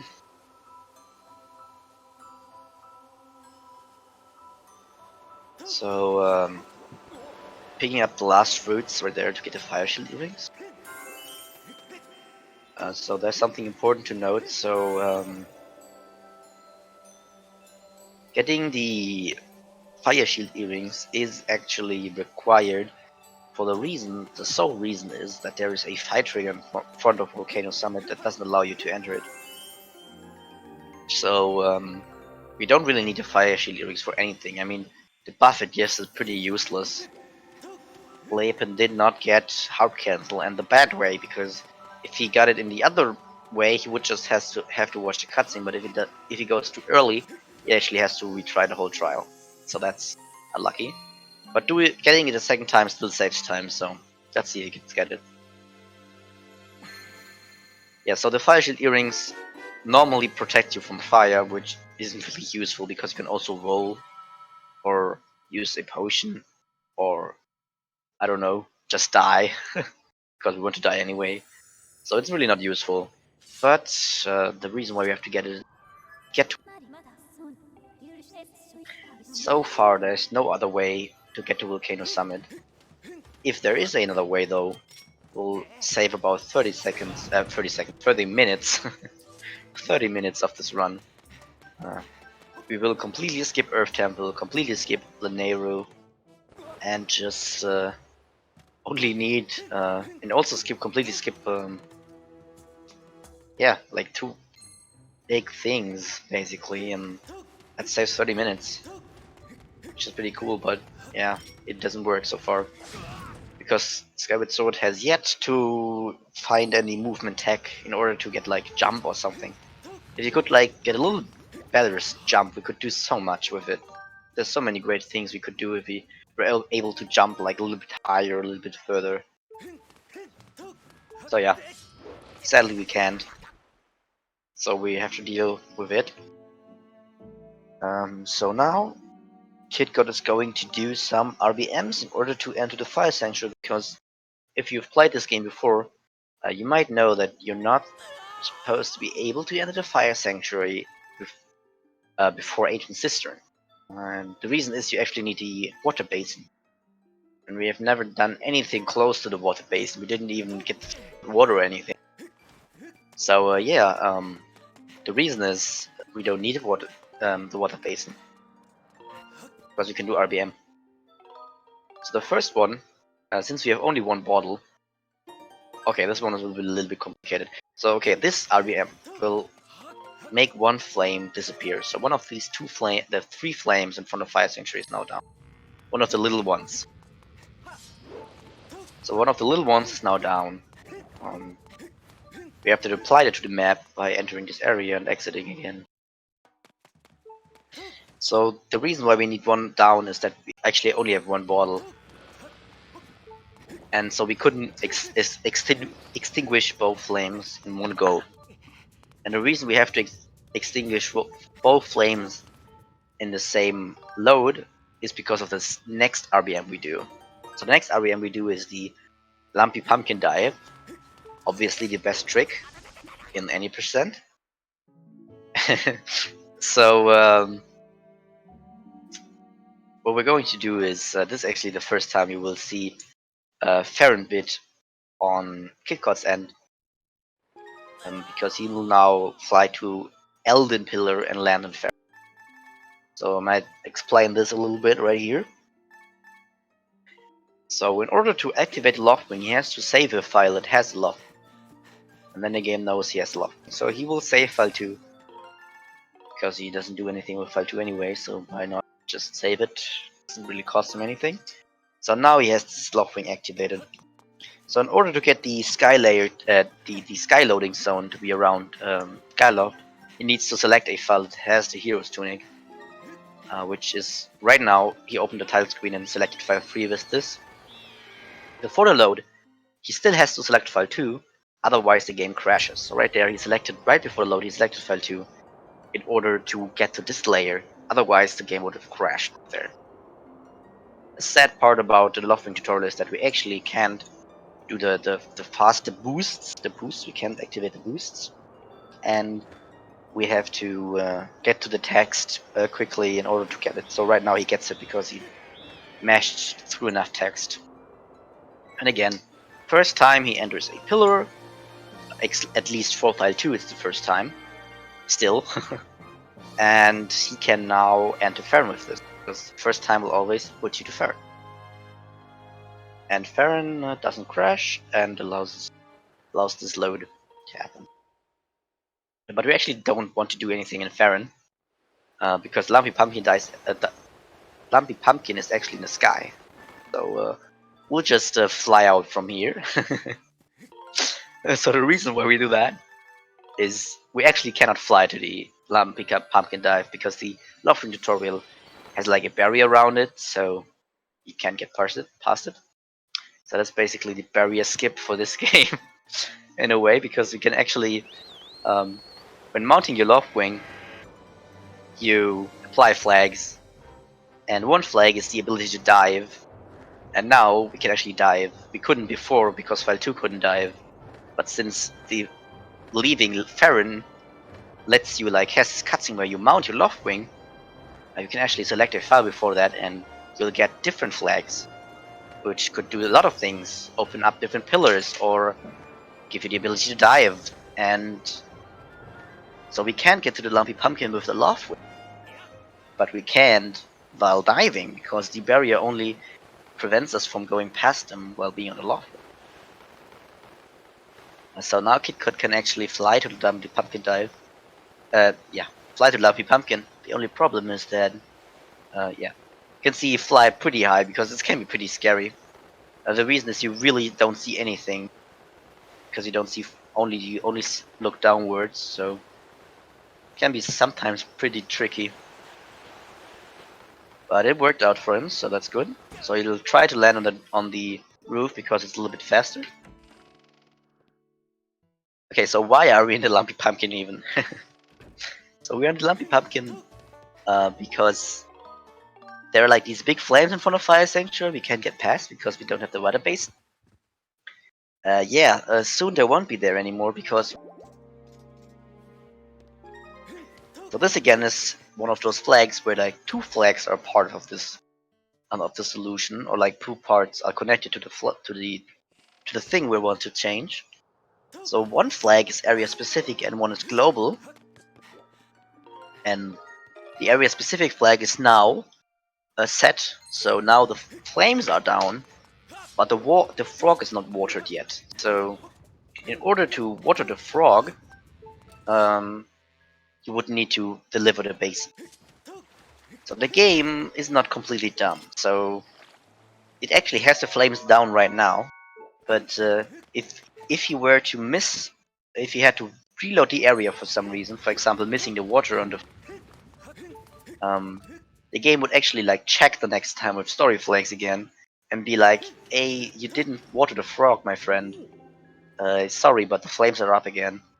And he would have to redo the dive again. So you might have seen the second flames are down, like the second frog is actually watered, so he's blue, you know? That's because there's like those little flames, they only have one flag to them, and that flag is only area specific, so that's why the frog is also watered. But you can see the big frog is not watered right there. And the reason is, again, this is a global flag, and if he were to reload the area, which we'll actually see later after we beat Fire Sanctuary, the flames will be up again, because the game isn't dumb and uses his story flags to check if the flames should be up or not. But we got one free, so we'll use that to enter Fire Sanctuary, which is again a really big skip. It skips all of Skyward 2, and it skips the water-based quest in general, healing the water dragon. That's good. So yeah, coming up with we're like in Fire Sanctuary, with like basically at the end now. So Elden is also basically finished, and we only have to go with the dungeons and Seal Grounds. So next up is Fire Sanctuary. So you might notice we don't have any items basically. We don't have. We have like slingshot, the normal beetle, and bombs, which is not really. So we can't beat Fire Sanctuary at the moment. Not at all, because we actually need claw shots, which you don't have, and also Mogma Mitts, which we don't have. So we're just gonna try to RBM everything away, so we don't have to use anything anymore. So because we're really lucky, all the flags we want to RBM are actually really fast. So if one of them were to be a Farron RBM, so we had to go to Farron in order to get it,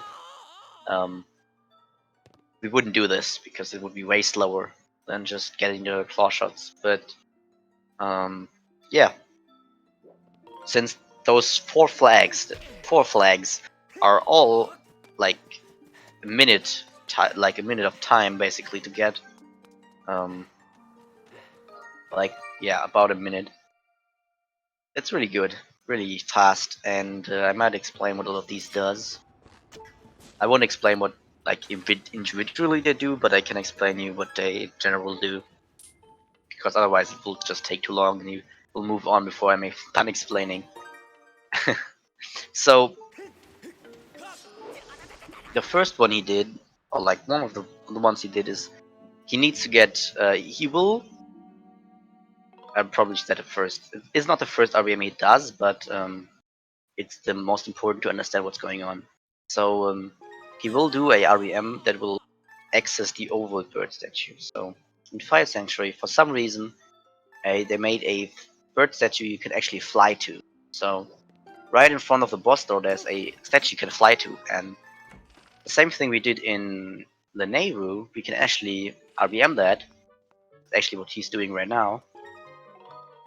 In this way, he can fly there. So next time, he will be entering the Elm Pillar, and the map prompt will show up. He has access to the statue now, once he gets this. So now the statue is actually activated, although he never checked it, but the bit for it is set. And another one he has to do is he has to get rid of the bars. So he has the boss door in front of him, but he has no boss key. So he has to get to the boss key. So the boss key is right next to the statue, but there is a lot of things behind. So first of all, there's a bar, so we have to RBM that away. And second of all, there is the boss key room, where there's like this mini boss where you need the Mogmomits for. But we don't have the Mogmomits and we won't get them. So we'll have to RBM away again. So this time, there's actually again two flags a part of it. So, but this time the two flags are actually area specific both. And we have to activate both of them in order for it to work. So one is killing the mini boss, and one is actually opening the bars to the boss key. And if both are set, you can actually get to the boss key. If one of them is not set, and you enter the area, it will work the same. It will basically directly unset your value. So basically does what like the flames does, but a little bit faster. So there we don't have a one-time benefit, which is why we have to select do both. If you had like a one-time benefit, like could go one in and after that it would be locked again, it wouldn't matter because we could just get a boss key and leave. Thus, yeah, the game sadly does check directly for it because it like has no story flags. So it's a little bit different there. So yeah, both flags it is. So now we have actually finished RBM Sanctuary. So we'll now say bye bye to Fire Sanctuary and hello Ancient Cistern. So and so Ancient Cistern is in Farron, and Farron we can actually access via Back in Time. So we can actually access the outside of Ancient Cistern while back in time, while being back in time. So what we can do is Lepe having some troubles with that fruit right there. Okay. So what we can do is we can go get to the Ancient Cistern while being back in time. And we will do what is called a reverse bit walk. We did it way earlier, but we'll do it now again. So I'll explain it again because it's a long time since we last. So an RBM is using the map you're loading in back in time. So basically start a file, run into loading zone, and then we use the map that we are like loading, but the coordinates of our file. So right now our file 1 is saved in a very specific spot in the Fire Sanctuary statue, which are like very specific coordinates right now set. And those specific coordinates will get to apply to Ancient Cistern if we start before entering Ancient Cistern, or like before the loading zone triggers, basically. Starting before the loading zone triggers, and then you get the effect. So yeah, right here he has to be careful to change to file 2, otherwise he will crash because a map prompt right there. A cutscene with a map prompt, and every map prompt crashes back in time because there can't be 2 layers of title or something. Right there he gets the rupee in order to activate the scale. Again, loading his inventory, like earlier. He needs the scale. This is also the only reason why we need to scale, by the way. Now we don't need to scale anymore. And we are in ancient cistern at specific coordinates, and those specific coordinates clip us into the basement. So now we're actually into the basement, in front of the boss key. This is like the last thing you do in ancient cistern normally. So like if you've done this, you're basically finished, you know. But this is the first thing we do, which makes this ancient cistern route really interesting, in my opinion. Getting the boss key right away, which also will change the statue layer in general, which will also change a lot of things. So the thing is though, we still need a whip, because otherwise we can't beat the game, beat the Colossus. And we can also only well, technically we can get around it again, but slower. So no need for that nonsense. We'll just do it. We'll just get the whip. So good door, by the way, right there. Very good door.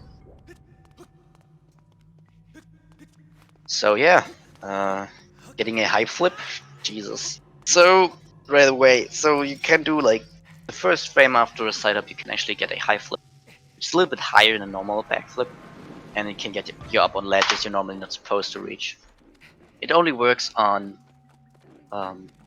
ledges you can't like hang on, because otherwise running up will always be as good as high flip. But if you can't grab the ledge, then a high flip can give you the height you need in order to land up there. So yeah, move one. So there's one thing we still need, and that is the whip, as I said earlier. And we can access the statue without a key, but the problem is we can't access the whip chest with a key, because the key door moved one down. So since the statue is one down, the key door is one down. So originally it was like a normal door. There is now a key door in front of the whip chest, so we have to get the key. Again, we can RBM the whip chest away, like not the whip chest away. Okay, you can RBM the lock away in front of the door, which is completely fine. You can do that, but slower. It's basically slower because yeah, you all know that back in time is slow, because dying and respawning can take a long time. And this one is actually also not so easy to get. Yeah, it ends up just being faster. Just get the key. But you can actually see a funny visual. So the game never intended you to be able to get the small key and the big key at once. But since we got the boss key right away, we can actually see this visual bug a little bit right when he gets the key, or like after he gets the key. We'll see it.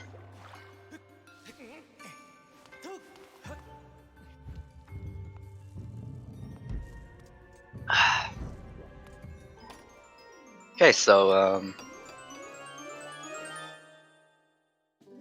getting the small key now, and you can see on the left side under his rupees that there's like a small key above a boss key. Normally something you never should be able to see, but we do. But not for long, because we'll directly use it to get the whip and then finish up the dungeon. And then we'll finish up a Fire Sanctuary. I think this is also pretty funny. We'll basically like entering Fire Sanctuary, entering Ancient Cistern, finishing Ancient Cistern, finishing Fire Sanctuary. A really interesting way of doing things. I mean, the reason why we do Ancient Cistern between Fire Sanctuary parts of Fire Sanctuary is because we like RBM the overworld bird statue. We have to get there later anyway, so basically if we need to go fly to Elden anyway, why not do something in between, because we like obviously better to do something in between instead of just trying to like fly out and fly in directly. That's slow. We want to put something in So it feels completely convenient what we're doing. Or like it is completely convenient what we're doing, basically. So yeah. Now we never fight a mini boss, by the way. He's down there chilling his life. Saving another soul. Although he's already dead. But yeah. Now we can finish up it and kill Collector. So, Lepe is probably going for the Lumpy Pumpkin dive right now. See if he can get it again. Pretty scary trick, because you don't see much. You will see all the runners go for some safety height in order to not be bad, fall down, because if you fail this one, you can recover mid failing, because you can like call your love wing again, but then you will um, bounce back to behind the barrier because you'll have the love wing out of the barrier, so we'll get pushed back in, and you will end up having a problem. So you have to like get the height again and dive again. So yeah, that's bad, obviously.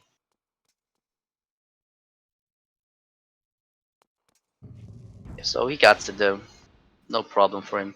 It's also important that he doesn't push the text too far. So if you like take too long, then the cutscene will actually like end the tutorial, and you'll get back to the Skyloft there. So that's nothing we want to do. Yeah, Collectus. Just try to rip his arms out and kill him. First phase we'll use bombs, 2 bombs, like a lot of damage with both bombs, and then he will directly go into the second phase, and in the second phase we'll use Skyward strikes in order to one-shot him, basically, like 2-shot him. The reason is, again, Skyward strikes in hero mode are extremely strong, and the sword you're normally supposed to hit him with is really weak. So like normally they think you would hit him with the sword that you use to break his like weak spot open. But yeah, we won't use that sword because we'll use this strike and just completely kill him. But this sword right here, a really weak sword, although it doesn't look like it, but it's actually weak. And we'll only use it to open this thing, otherwise we couldn't do it. There, with 2 of these Skyward strikes, he will finish up Collectus. So something important to note is that if you were to die anywhere while playing in Ancient Cistern, he would actually be set back to Fire Sanctuary because that was the last place he saved. And his spawning flags didn't get reset because he didn't access an area while playing, not on tile screen. So dying would put him right back to Fire Sanctuary entrance, which is a huge setback, obviously. But he's fine, and he will continue playing. On the other hand, Lepe is finishing up Fire Sanctuary, and he does the better way of doing the RBMs because he does the Lumpy Pumpkin dive first and the Chica Stone RBM better second. So for me, he's basically the winner. So for me personally, Lepe has already won this one. The reason why this is way better doing it this way is if something weird would happen and he would actually not hit his water for some reason, he could just reset and he wouldn't have to redo the Lumpy Pumpkin dive. Hey, hello, water dragon we have never seen on Kitcot's side. Apparently she can heal herself. Doesn't need our help. Nice. Bye bye.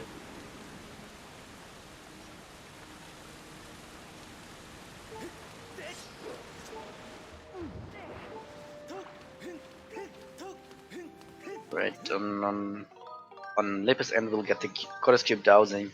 You don't see it, but you can actually access it. So right there, if you missed that water, it wouldn't be that big of a deal. If Kitcot had missed that water, he would have lost like 3 minutes. So more probably. About 3 minutes though. It's a pretty big deal. in my opinion. But, yeah, the reason why he's way ahead is because he's playing on Japanese, so the English text is about 10 minutes slower.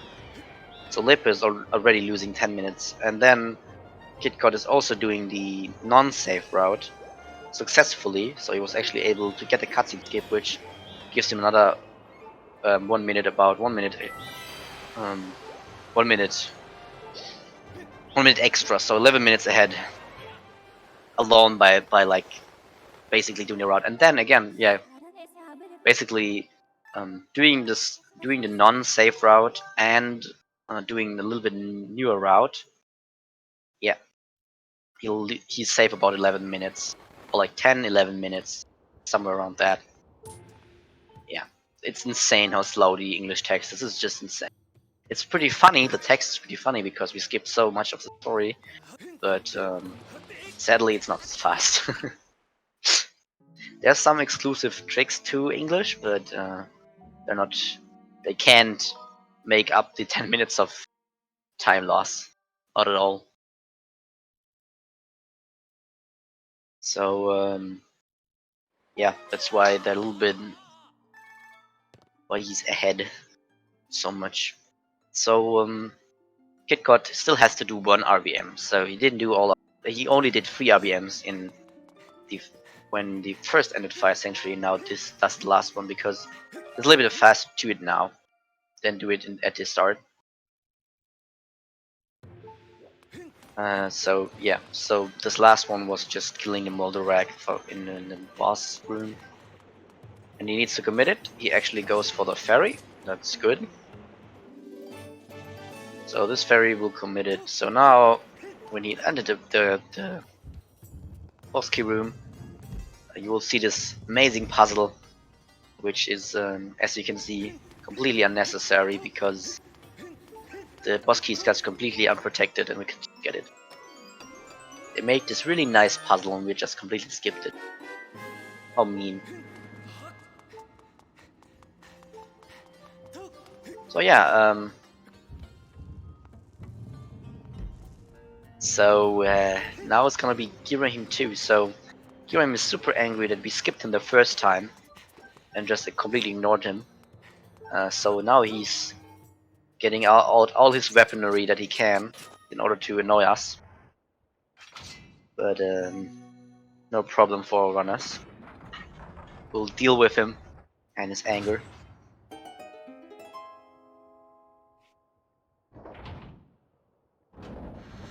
So yeah, see how it goes. There could be some bad RNG. So there's a little bit of RNG right here. So we don't want to see darts. Basically, every time we see darts is bad, and the worst darts are vertical darts. I mean, it could be ahead of PB, but I don't know. He could possibly be ahead of PB. So right there, darts could be something, but it's not the worst darts. Again, the vertical darts can be really annoying because he will then jump back if you hit them. Oh wow! If he gets hit, he still has a ferry, but it's a little bit of.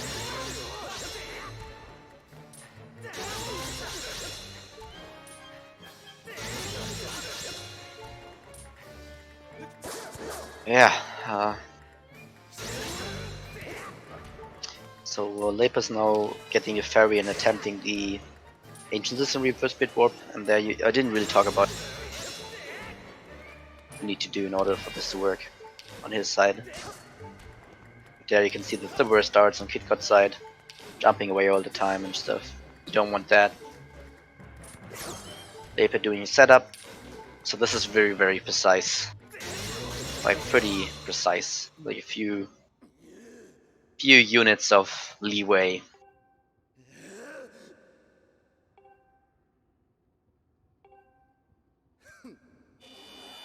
And we need the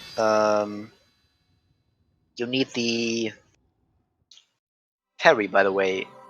Otherwise, you die in the Ancient System Reverse Bit Warp. If you do Reverse Bit Warp and you fall all the way down and take the damage, you would die and respawn at the entrance. That would be pretty useless. So we need a ferry in order to survive fall damage and the upcoming like cursed water section, whatever it is. Yeah, so Kitcot is almost done now. So he'll now going to do even now. The thing he now has to do is though he has to do some RBMs that Lepa already did. So Lepa will get 4 minutes back because Kitcot actually has to do 2 ones he did Lepa did earlier, but he will do it a little bit faster than normally. Right there you can see, by the way, the flames are back up because we didn't water the frog yet, so we can actually not leave right now, so we need to activate back in time, otherwise we would be soft blocked. Or we had to use like the statue at the overworld bird statue, which you actually cannot get to, so yeah, we would be soft blocked. So good that we are not.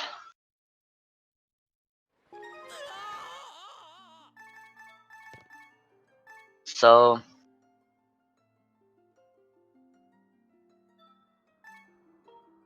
I talked about it earlier, so now we're going to do the Battle of the Goddess reverse bit warp. So Lepa did it earlier, where he got into the Farron, talked with Groose, entered the sealed ground, and activated the event because Groose had the right. So on our side, actually, which is why this is faster, is that we actually talked already to Groose, so we don't have to do that anymore, and we can enter from the front door, which is faster than going all the way around, like going behind the temple first and then to the sealed grounds at the sealed temple. So we can directly enter this the place, and the flag for the for like Groose stuff is on file 3. That's why we copied it in the first place. That's why we made that backup save basically in order to have the right game state to get to the right layer. And again, what we'll do is we'll enter the circle where you get the Ballad of the Goddess, and if you have the right flag set when entering it, you will actually get the Ballad of the Goddess, because that is a area specific flag, and the flag is actually on a what's it called? It's like area specific, so it's on file 2. So we can just move into the circle with file 2 and we'll have the flag for it. The actual flag is like doing the tutorial at the very start. So it's kind of funny that they line up like that. It's like completely luck based. So we enter file 3 is also like the lock has the door unlocked, so we can select file 3, the door opens and you can enter with file. So now we're on the right layer, we'll enter with file 2, and we'll reverse bit warp into the cutscene that plays afterwards, and this cutscene will waste a get of time. So right there, this cutscene, you'll skip it right away, and now the gate of time is raised. But the problem is now we're on the wrong layer, so we can't trigger the Imprison 2. So we need to reload the area. So we could just reload the area, but there's still one very, very big thing we have to do now. One last thing. So we have done a lot now. We're basically ready to go to the path. But there's one thing holding us back, so we can actually not reach the Horde yet. Lepa can. Lepa already did his RBM, but Kitcot can't do it. There's an RBM that will open the door to the Horde Fight. And that's what we're gonna do. That's gonna be complicated because this will actually the only instance of stealing flag, you would call it. So these stealing flags basically works this way. If you get a flag in back in time and you want to use it somewhere else, you have to make sure that this file will never get any other flag sets. So right now we're gonna get the Upper Academy statue flag right there with file 1. So now file 1 has the Upper Academy statue flag.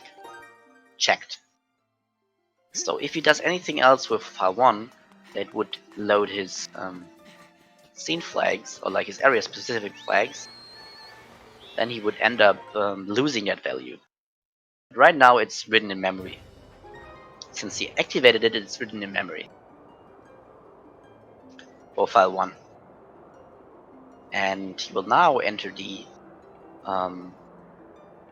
Farron Woods area, and the flag there, the Upper Academy flag, Farron Woods, will activate the opening of the Lake Floria gate. And the Lake Floria gate again is part of 2 flags.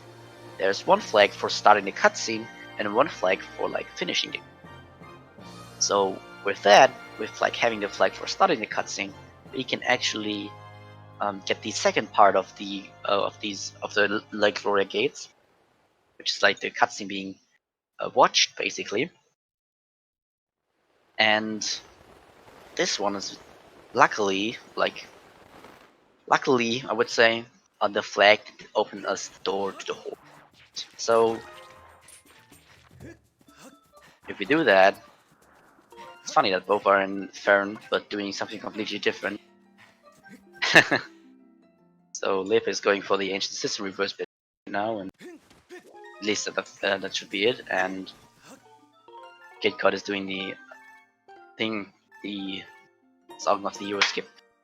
So right there you can see he didn't select the statue with file 1, and he used the prompt right there, the motion prompt, in order to not update the flags. It's really important to not check the flag with file 1, otherwise you lose the flag that you have set up so carefully. He now enter this one, and he will select file 1, start file 1, skip the intro cutscene, start file 1, skip the intro cutscene, and there you can see there was like a cutscene starting, and this is the cutscene we need. So now we have the flags we need, we have everything we need, and we can just finish the game now. So yeah, Imprisoned is next up. So it's gonna be fun.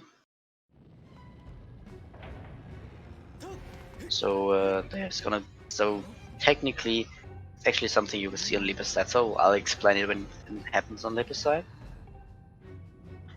So for Imprisoned you have to use some Lepe missing the. There you can see what happens if you're a little bit out of the where you shouldn't be.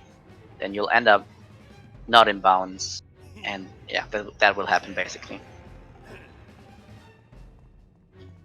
So yeah, Imprisoned, that's what I was talking about. So now Lip has to redo the setup, by the way, and Kitcot has to be careful to not fail this trick in order to save a good amount of time. So Imprisoned 2, or like Imprisoned in general, is the first. You can actually land on his head normally, just jump on it and just hit his spike. So you don't have to hit all his spots, you can just jump on his head and hit his spike without like much work. So that's way faster than hitting down his spots that he needs in order to fall down. And there's another benefit that normally the Imprisoned is like pushing you from his head. So you can't stay on his head, and you have to get on his head again. But using what we used way earlier, that is being in the air while a cutscene trigger starts, you actually can't skip the. So if he is in the air while giving the last hit to the spike, he actually will not be pushed down, so he can just stay on top of. There, jumping on his head, and now a jump slash for the last stop. And if he is in the air, only this cutscene play, and he won't get pushed under. But there you can see he doesn't get pushed away. Still on his head, and he has to do it at one time again. Jump slash, being in the air, skipping the cuts. And now he doesn't really need it anymore, since it's the last hit anyway. But it's nice because he can actually side up to get closer to. Yeah, right there. He can do this if he's fast enough. Now he's closer to like the spiky thing,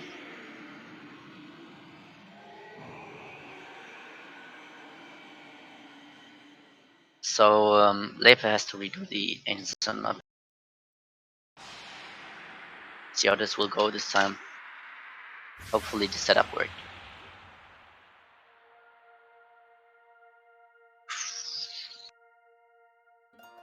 I have no water anymore.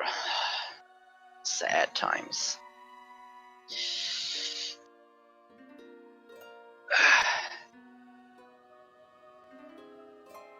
So yeah, since the door to the Horde is open, this is basically it.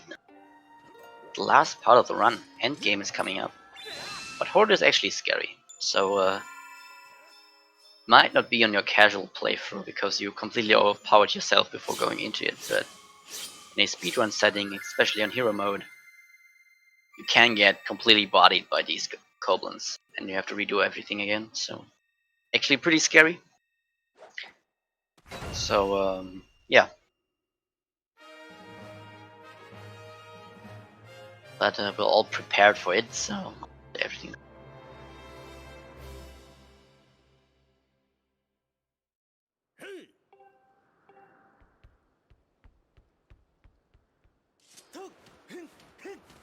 So yeah, so Kitcot will probably try to do Horde with this hard amount of health, so I don't think he'll get a fairy. Oh, yeah, so did he get a fairy? And I guess he did get a fairy, so I think he's pretty good equipped for this one if he has a fairy. So yeah, he will now open the Gate of Time, get a True Master Sword, and finish the game. So the reason he needs a True Master Sword, by the way, he actually doesn't. Fighting Horde without a True Master Sword is like not fun. It's like almost impossible because you actually, with the True Master Sword, you can like break their cover with like spin attacks, and with the normal Master Sword, you cannot break them. So what will happen is you will do a spin attack, one Goblin blocks it, all the others will attack, and you die. But if you have a True Master Sword, you can do that, no one can block you, and you don't get hit. At least that's the idea. Obviously, you probably will get hit still. There you go, Lepe, getting the clip into the basement. Very good, very good. Now doing break slides right out of there, so that's why he has like a little bit of speed right there, is because he can do break slides. Yeah, so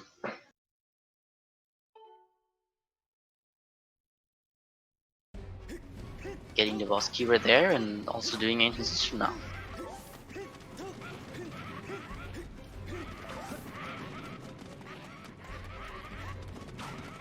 I don't know if Lepe has US 1.0, but he could actually do like a system clip if he wanted to and get the whip chest. But I don't think he has practiced it because it was just found yesterday. So probably didn't practice it and probably won't go for the style master skip, like the whip skip, like the small key skip rather. That's what we skip. So he can so Lepe can technically, because if he has US 1.0, he can actually skip the small key, but again, it was just found yesterday, so I don't think he has implemented it yet into his runs. We'll see though. Maybe just practice it before this run. Who knows? But we know that Kitcot practice is Horde Fight, so like the skip. So yeah, the skip is if you position yourself correct, the Moblin will spawn on the left side near the wall and deal to jump.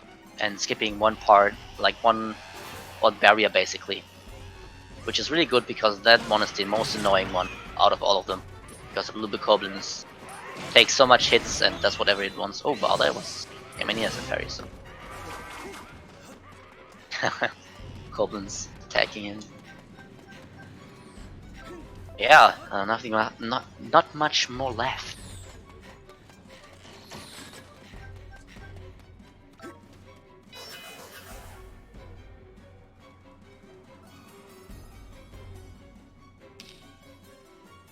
So yeah, Seems like Lip was going for the small key, by the way, so sadly no cistern clip, if he can even do it. I don't know, maybe he has like a different version which wouldn't allow him to do that then. So yeah, since if he killed every single one in Horde, so now he will actually respawn at a fight, so now it's not that bad if he dies anymore, but he'll have enough. He'll be fine for sure. I don't see a problem. You probably won't have a problem here. Girahim without shield is a little bit annoying, but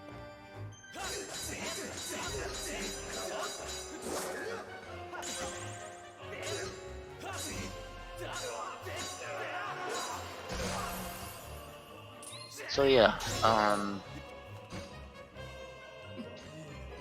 much really left to run, right? So there's some cool shieldless strats, but if you've never seen the shield strats, you probably don't notice it.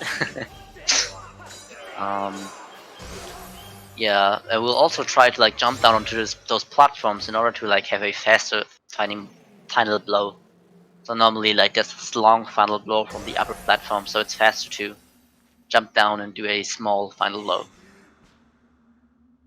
Now next phase, and again without a shield, so we'll use our Skyward Strike to get him in a defensive position. Like first we'll smack his sword out of his hand with like a double slash, like a triple slash rather, and then we can use Skyward Stabs, the only use of Skyward Stabs in the whole run, like the required one. It's pretty cool. And this time we'll use Skyward Strike to block him, so Skyward Strike, block him, and then we can do directly his attack, and then we'll do it again. Zack. There you go. So now it is on. Final fight. The final fight.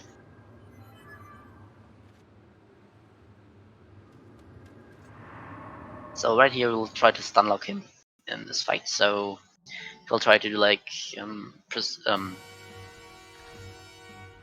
the right slashes in order to like get some spin attacks on him and stun him. There you go. Yeah, it's quite close to PB, it's true.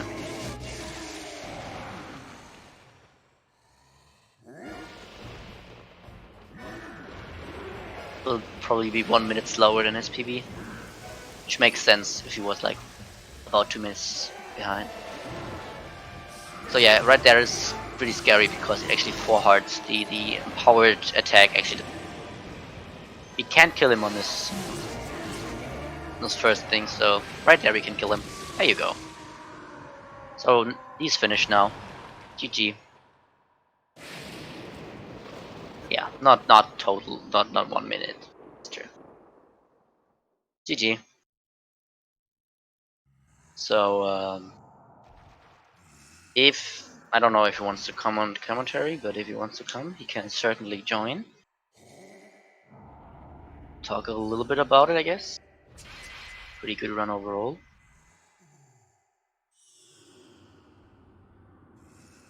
So yeah, Lep on the other hand is now finishing up Ancient Cistern.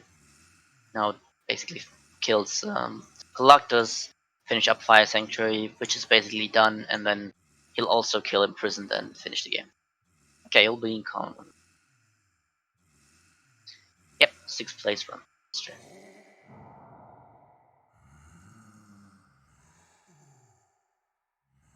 Still a pretty good run. I mean, he actually got like the cutscene skip and stuff, and he actually, that's pretty good that he got like all the important stuff destroyed and didn't fall back.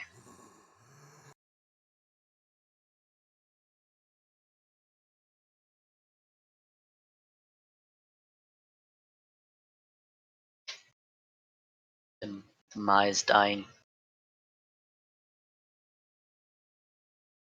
So yeah, again, Collector's fight. First phase will use bombs, and second phase will. Hello. Hi. So what do you think about your run? It was good. It was very good. Definitely.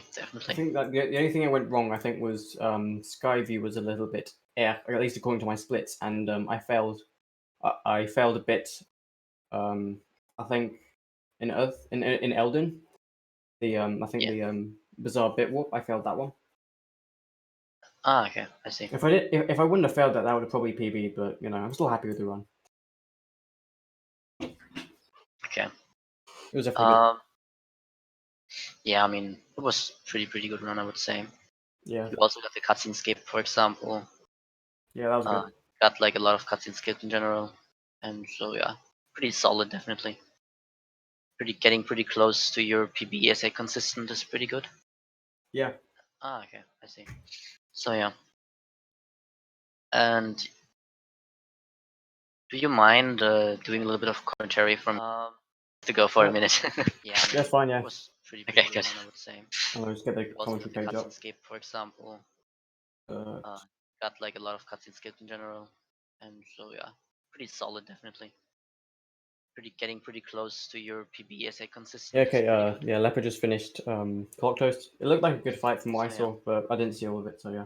And do you mind doing a little bit of commentary from He's just getting water. Okay, yeah, go that for makes a sense. minute? Okay, good. I did see someone in the chat earlier saying he needs water, but yeah. I believe he was doing the I believe Leper was doing the standard English route thing. I don't know.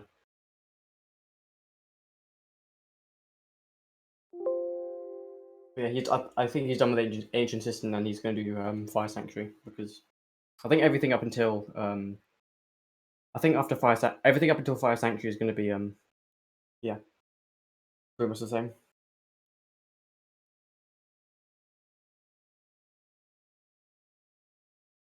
Okay, I think I've sorted the echo, so might have fixed it. I don't know.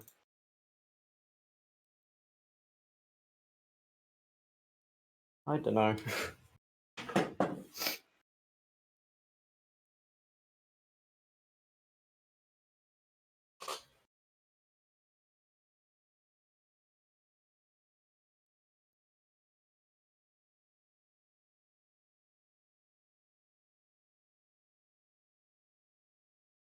But yeah, I mean, nothing different is happening right now. Like everything up until Fire Sanctuary again is pretty much the exact same as what I did.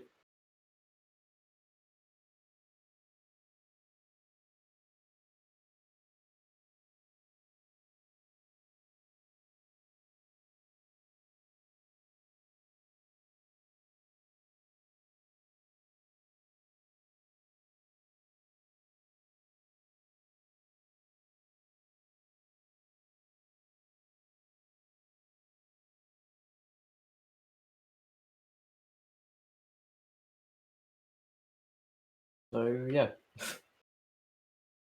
I don't know what to say. Like at the moment, he's pretty much doing everything that I did. So yeah.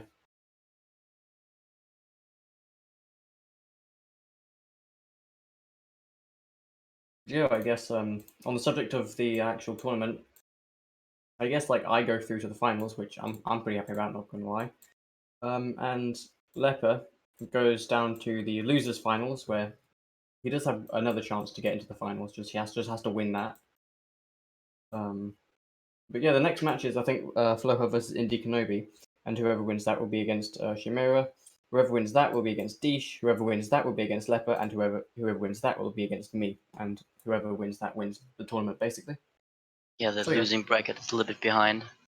Yeah, but they still got a lot a pretty they got they got 4 matches to go. Yeah. Yeah, That's blame Floha for that, not me. yeah, true. His fault, no. So yeah, I'm back. Hello. Okay, I might have to go for like a second, like about a minute, in about 5 minutes. I don't know. We'll see. I'll stay as long as I can. Yeah, man, I'm the commentator, so. You are the commentator yet.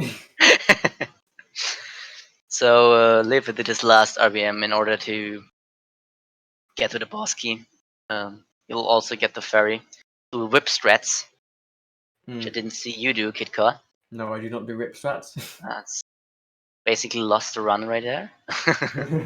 I got circles though. Yeah, that's true. But you also did the Lumpy Pumpkin dive second, so Lepe is ahead again. I'm sorry. Okay, fine. But yeah.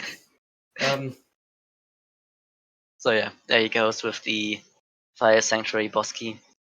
So there's actually a wrong warp. So you can actually wrong warp in Skyward Sword. And there's actually a wrong warp that can put you into the boss room. But in order to get that, you need to load the. So basically, Fire Sanctuary is 2 maps, and one is like this here, this outer area in the first room, and the other is the rest of them. Like the other map is the rest. So if you get here, this area here, where right now actually exists on the other map as well. So this allows if you could get on this area while being on the other map. So for example, with a precise jump, we're almost getting, or with like moon jump, for example. If you get there and use the statue right there to fly out, you'll actually land in the boss room right away. So you can actually skip the like that. So, but sadly, it's not possible at the moment. If it were possible, that would be very good. It would actually skip a lot of stuff in any percent because you wouldn't have to do all of these. Wouldn't have to do all of them RBNs at least. Still a lot, but Yeah, I think Jim just made like a 10-minute video in it or something. yeah, I mean, you basically would do 1 bit warp. Then, if you could do it at any percent, you would jump over there, fly out of the statue, and fight the boss. So, Fire Sanctuary would be super fast. But yeah, we still don't have anything that lets us jump further or like higher or something. So we'll have to wait, I guess, until we find something. I don't think we would find something because at least for the items, if you have a look at the items, there's like nothing that could make you jump further. Yeah. And I guess like kind of Link's movement in general, there isn't any. I mean, I guess it's the high flip, but you can't really do that from your like the only thing. Yeah, so I don't see. I mean, I'd like to be proven wrong, but I don't really see it happening. Yeah, that's a pretty somehow impressive and somehow pretty that this game is actually good programmed. Yeah. If you like think about all the other Zelda games, it's like so easy to find any movement strats, you know. Yeah. Or like bombs are like always broken in every other Zelda game. Bombs are completely broken, but in Skyward Sword they completely destroyed bombs by giving you no height with it. You directly fall down. Yeah, like the only thing that is broken is the title screen. Yeah. That's it. That's the only thing that's broken. And it's like if they just made like the file screen a new map like every other game, we would be fucked. Yeah, well, this run would be 6 hours long. Yeah. Yes. Yeah. Nothing we could do. Yeah, thank God it helps us in a very specific way. Otherwise, this run would not be as short as it is. Yeah. Yeah. Pretty interesting in general how it works out in the end. Yeah. I mean, you can say a lot about Skyward Sword, and in a long time it was like completely unbreakable. Yeah, and then Jim just came along and was like, "Oh, there's a thing." Find this tiny little thing we can do, and suddenly we can do everything we want, and then suddenly everything else works out. So like that the sky can be lowered, that you can actually get to the Elden Pillar. So the Elden Pillar is like right at the edge of the barrier. I don't know why, but they did it. So that's nice because otherwise you couldn't get to Elden, which allows us to Farenbit, which allows us to Song of the Hero skip. Yeah. So yeah. Also, just a note on my run. I think I actually did damage the sword. Like I didn't take any damage. Yeah, it looked on my side like you didn't do any I could do it now. I could do it now when I've got all the like fairies and stuff, but I can't do it in like ESA when it actually matters. I mean, it's like a very different setting. I would say. That is true. You're like you have to hear us us both talking. You talk yourself, and everyone is talking about you having to do damageless horde. God, yeah. Yeah, so, it was still a good run though. 220 was still a good time. Yeah, definitely a good one. You could have just not I taken the could have damage not, from the but jump down, and then you would have been fine. yeah. But it Well, was yeah, funny again, that way. I could have just not run out of stamina. I could have just not have died then. That but, is true. You could yeah, have just been faster. yeah. Could have been speed. Yeah. Yeah. Okay. So Lepe actually has already done all the RBMs that Kitcot did at the end, but there's still one thing he does that Kitcot didn't do, and that is the M2 RBM, the M2 trigger RBM rather. So there is like a trigger for the in-person 2, and there are like two text boxes connected to it. There's like one when you like get close to the gate of time, and one when you actually use your Skyward Strike. And Kitcot had to watch both, but Lepe doesn't have to. Especially in English, that can be actually that's true. The route English actually the route isn't faster, so he actually did the fastest route. Now that I think about it, I didn't think about it at the start, but um, since English text is so much slower, I think the skipping this cutscene here in 2 RBM is actually worth it. Yeah, I think it's on the ZSO website at least. The the fastest one for Japanese is the one I did. The first one for English is the one that Leopard did. Anyway. Yeah, so I miscredited him a little bit there. So he's actually doing the fastest route that he can. Yeah. It's just that English is slow. Yeah. So there you can see a funny interaction. So these rails are actually a story flag, and if you save, you'll state your story flag, and that way the rail will appear. But since it's a little bit broken, as you can see right there. So there he has to be careful to not crash the game. So it'll press Z to make sure it doesn't crash. And now right now, he doesn't want the first part. So if he doesn't select file 1, the first part doesn't play. So he waits until he has a Skyward Strike, and then he'll select file 1 and directly activate the second part of the cutscene. In this way, he can like start when Bruce leaves the room, and he will RBM the trigger. So he just has to wait out for him to open the door. It's like a audio cue you will hear soon. So right, there you go. Okay, I think I have to go now. So yeah, it's fine. Yeah. Yeah. Good luck to Lep on the rest of his run, and I mean, he's basically finished now. Let's hope he gets a good RBM M2. So one important thing to note is actually, like, I didn't talk about it, but you might wonder why we even fight the in-person. Not the in-person, but we do the Ancient Cistern, which might be kind of weird because there's no really a reason to. We're having some trouble with this. This is a strategy Kitcot actually didn't do, but you can hit like his hands, and if you're fast enough, you can directly use the first vent in order to get onto him faster.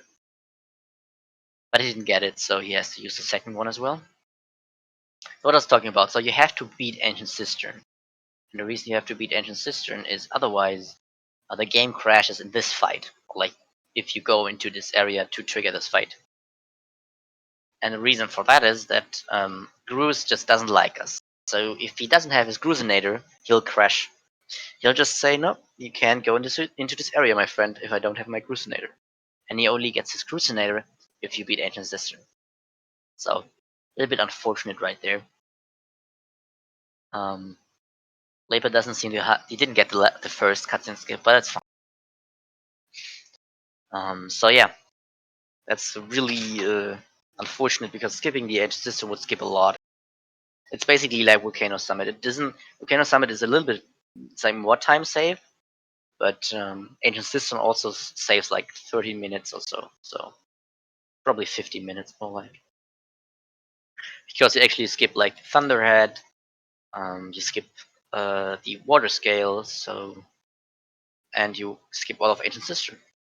Ancient Cistern is pretty fast, but it's still a lot. So yeah. So killing imprisoned, not getting a cutscene skip sadly is really hard trick. Kitcot let it look easy, but it's actually really hard. So good thing that he gets it. That he got it. But Lepe sadly seems to have some trouble. So yeah. let's see how his horde will be. So this is basically the last thing he'll do. He'll like now jump on his head again and kill him, and then he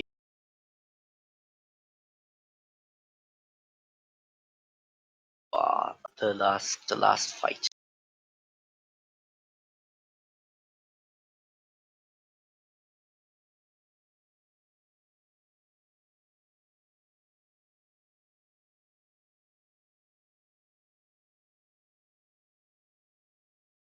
So yeah.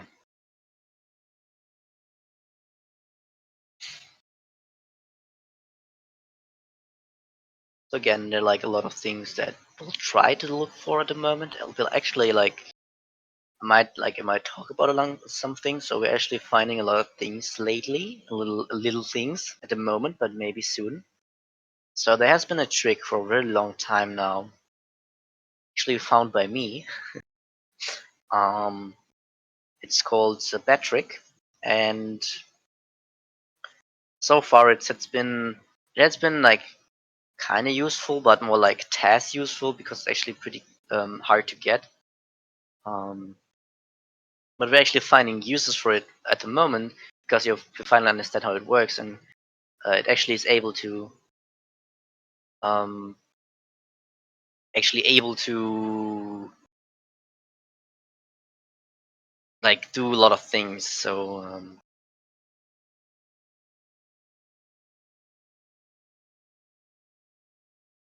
what was I talking about? So the two things we've learned was that you can actually do like if you're able to like keep an entrance value. Um, no, I mean Lepe.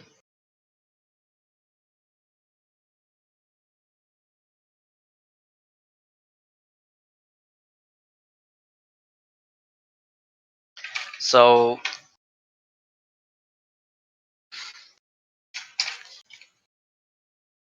you can actually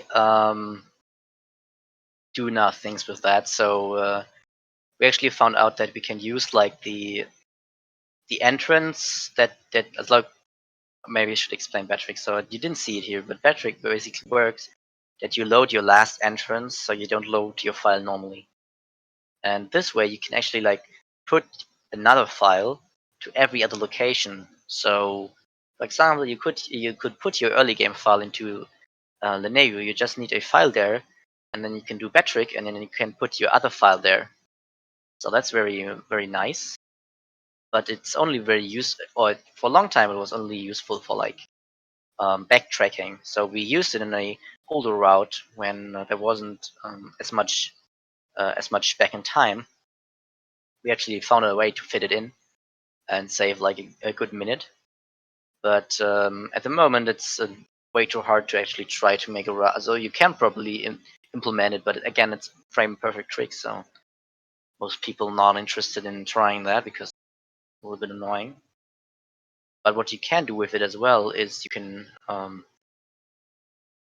use those entrance animations in a different spot.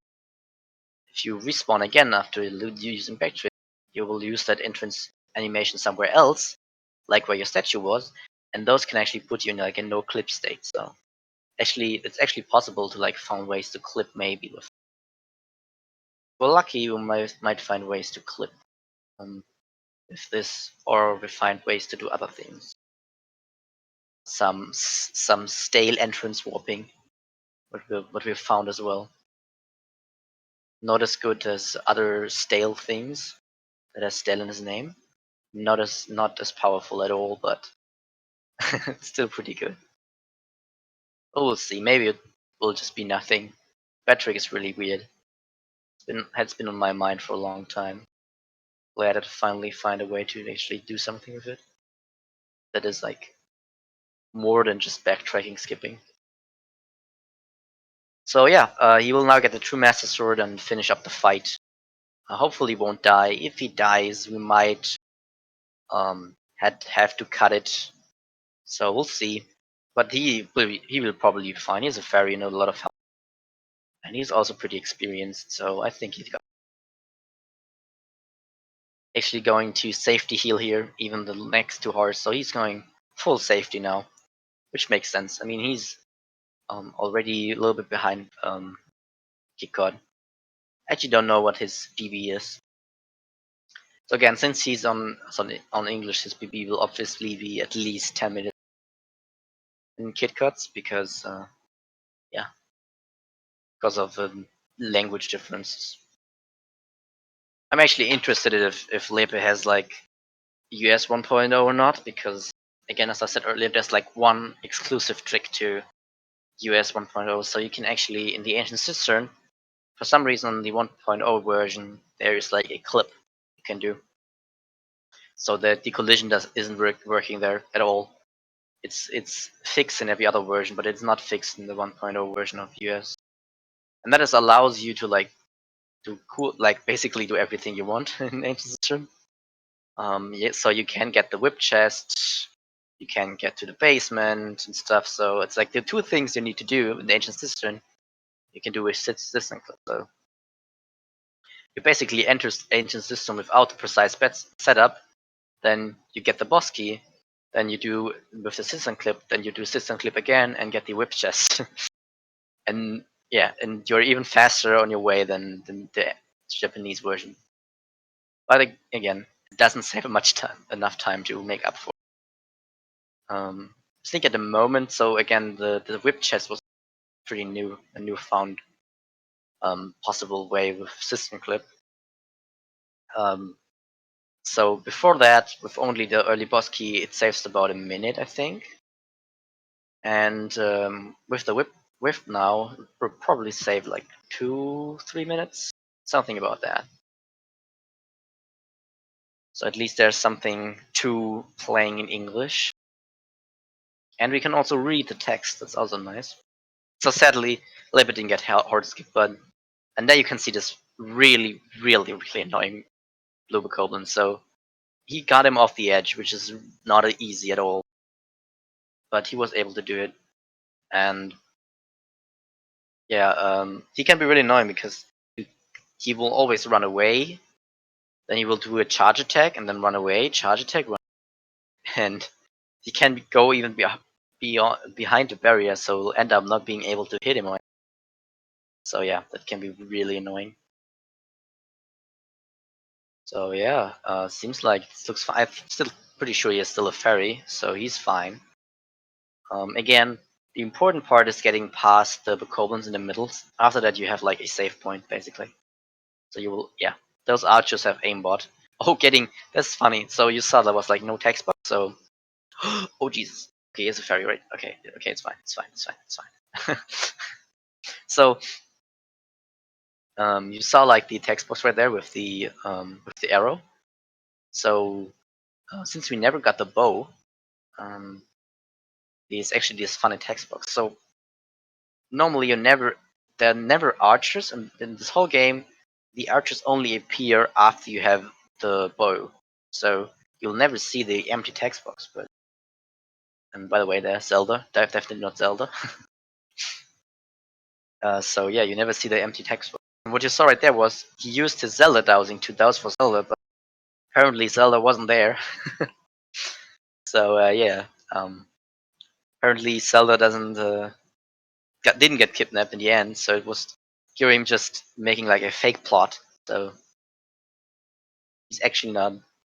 He just want that we fight him, so that's playing like he's using Zelda or something, but apparently it isn't. Yeah, so the reason why that actually happens is you're not supposed to have to start Zelda dowsing until now. So the last place basically where the Zelda dowsing is pointing towards is like to the Goddess Harp, because after that normally you like watch the Goddess Harp cutscene, and after the Goddess Harp cutscene there's like the fight text stuff, and there Fi's talking about that the Zelda dowsing is not working anymore because she's in a different time now. And but if you get the cutscene skip with like the 2-frame window to the side hop after the harp cutscene, you can actually avoid that fight text and also avoid getting rid of the Zelda dowsing. And for some reason, Zelda dowsing has the highest priority, so every other dowsing will just be under it, so you'll just keep the Zelda dowsing till the end. And yeah, that's why we have the Zelda dowsing at the moment. And yeah. So now, last fight, basically.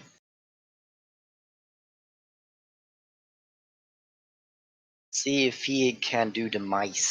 So again, there's another save point here, so if he dies, refight the mice, not the biggest deal.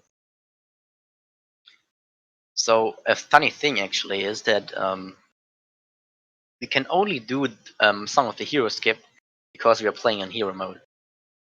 Or like this way of skipping some of the hero, I'd rather say. So if you don't beat Skykeep, which you normally do in order to actually go to Horde, you when you open the door, which you still can do, if you open the door, there will be a glitched cutscene because the cutscene doesn't play correctly, and there will nothing will happen. So if you're in normal mode, you'll just forever stay in a cutscene that you can't skip and that doesn't progress, so you'll be stuck, basically. But on hero mode, since we've watched it already, in the first playthrough, that is like before this, you can just skip it, which is really good. Let's go, final part. Don't get hit, my friend. There you go. Staggering him to death. The first time doesn't work, you can't kill him there. Second time you can if you get the first frame. And there you GG. Good job. G.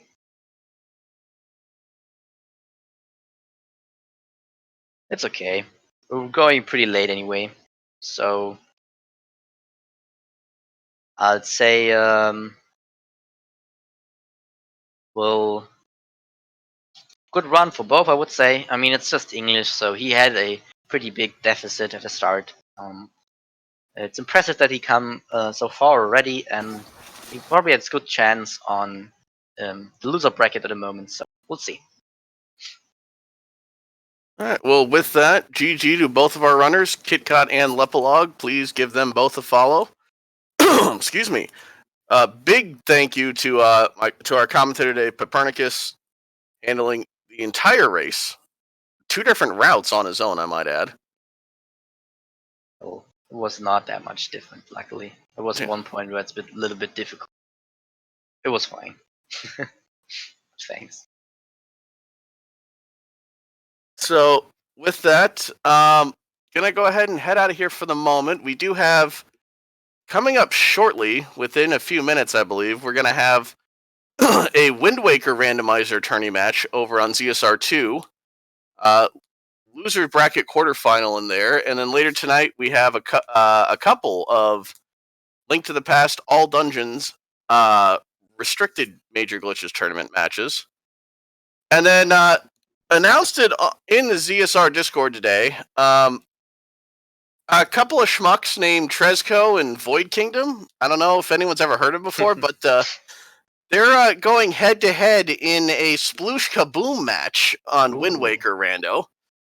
First to 15 points wins, and God knows that the RNG's never bad in that game, right? No. Right. Always perfect. And to add even more fun to it, there's a gentleman's agreement not to save scum rupees. So we might be there for a while, people. Yeah, so please join us for that. I think it's 7 o'clock UTC, 3 o'clock Eastern tomorrow afternoon. So please be here for that. Should be quite a bit of fun for all involved. Mostly the crowd, as I'm sure Void and Trez will be hating their lives by the end of that run. So thank you very much, everybody, for joining us. I'm gonna host somebody for now, but please head over to ZSR2 here in a few minutes for the Wind Waker random match. Thank you very much, and have a nice day. Bye.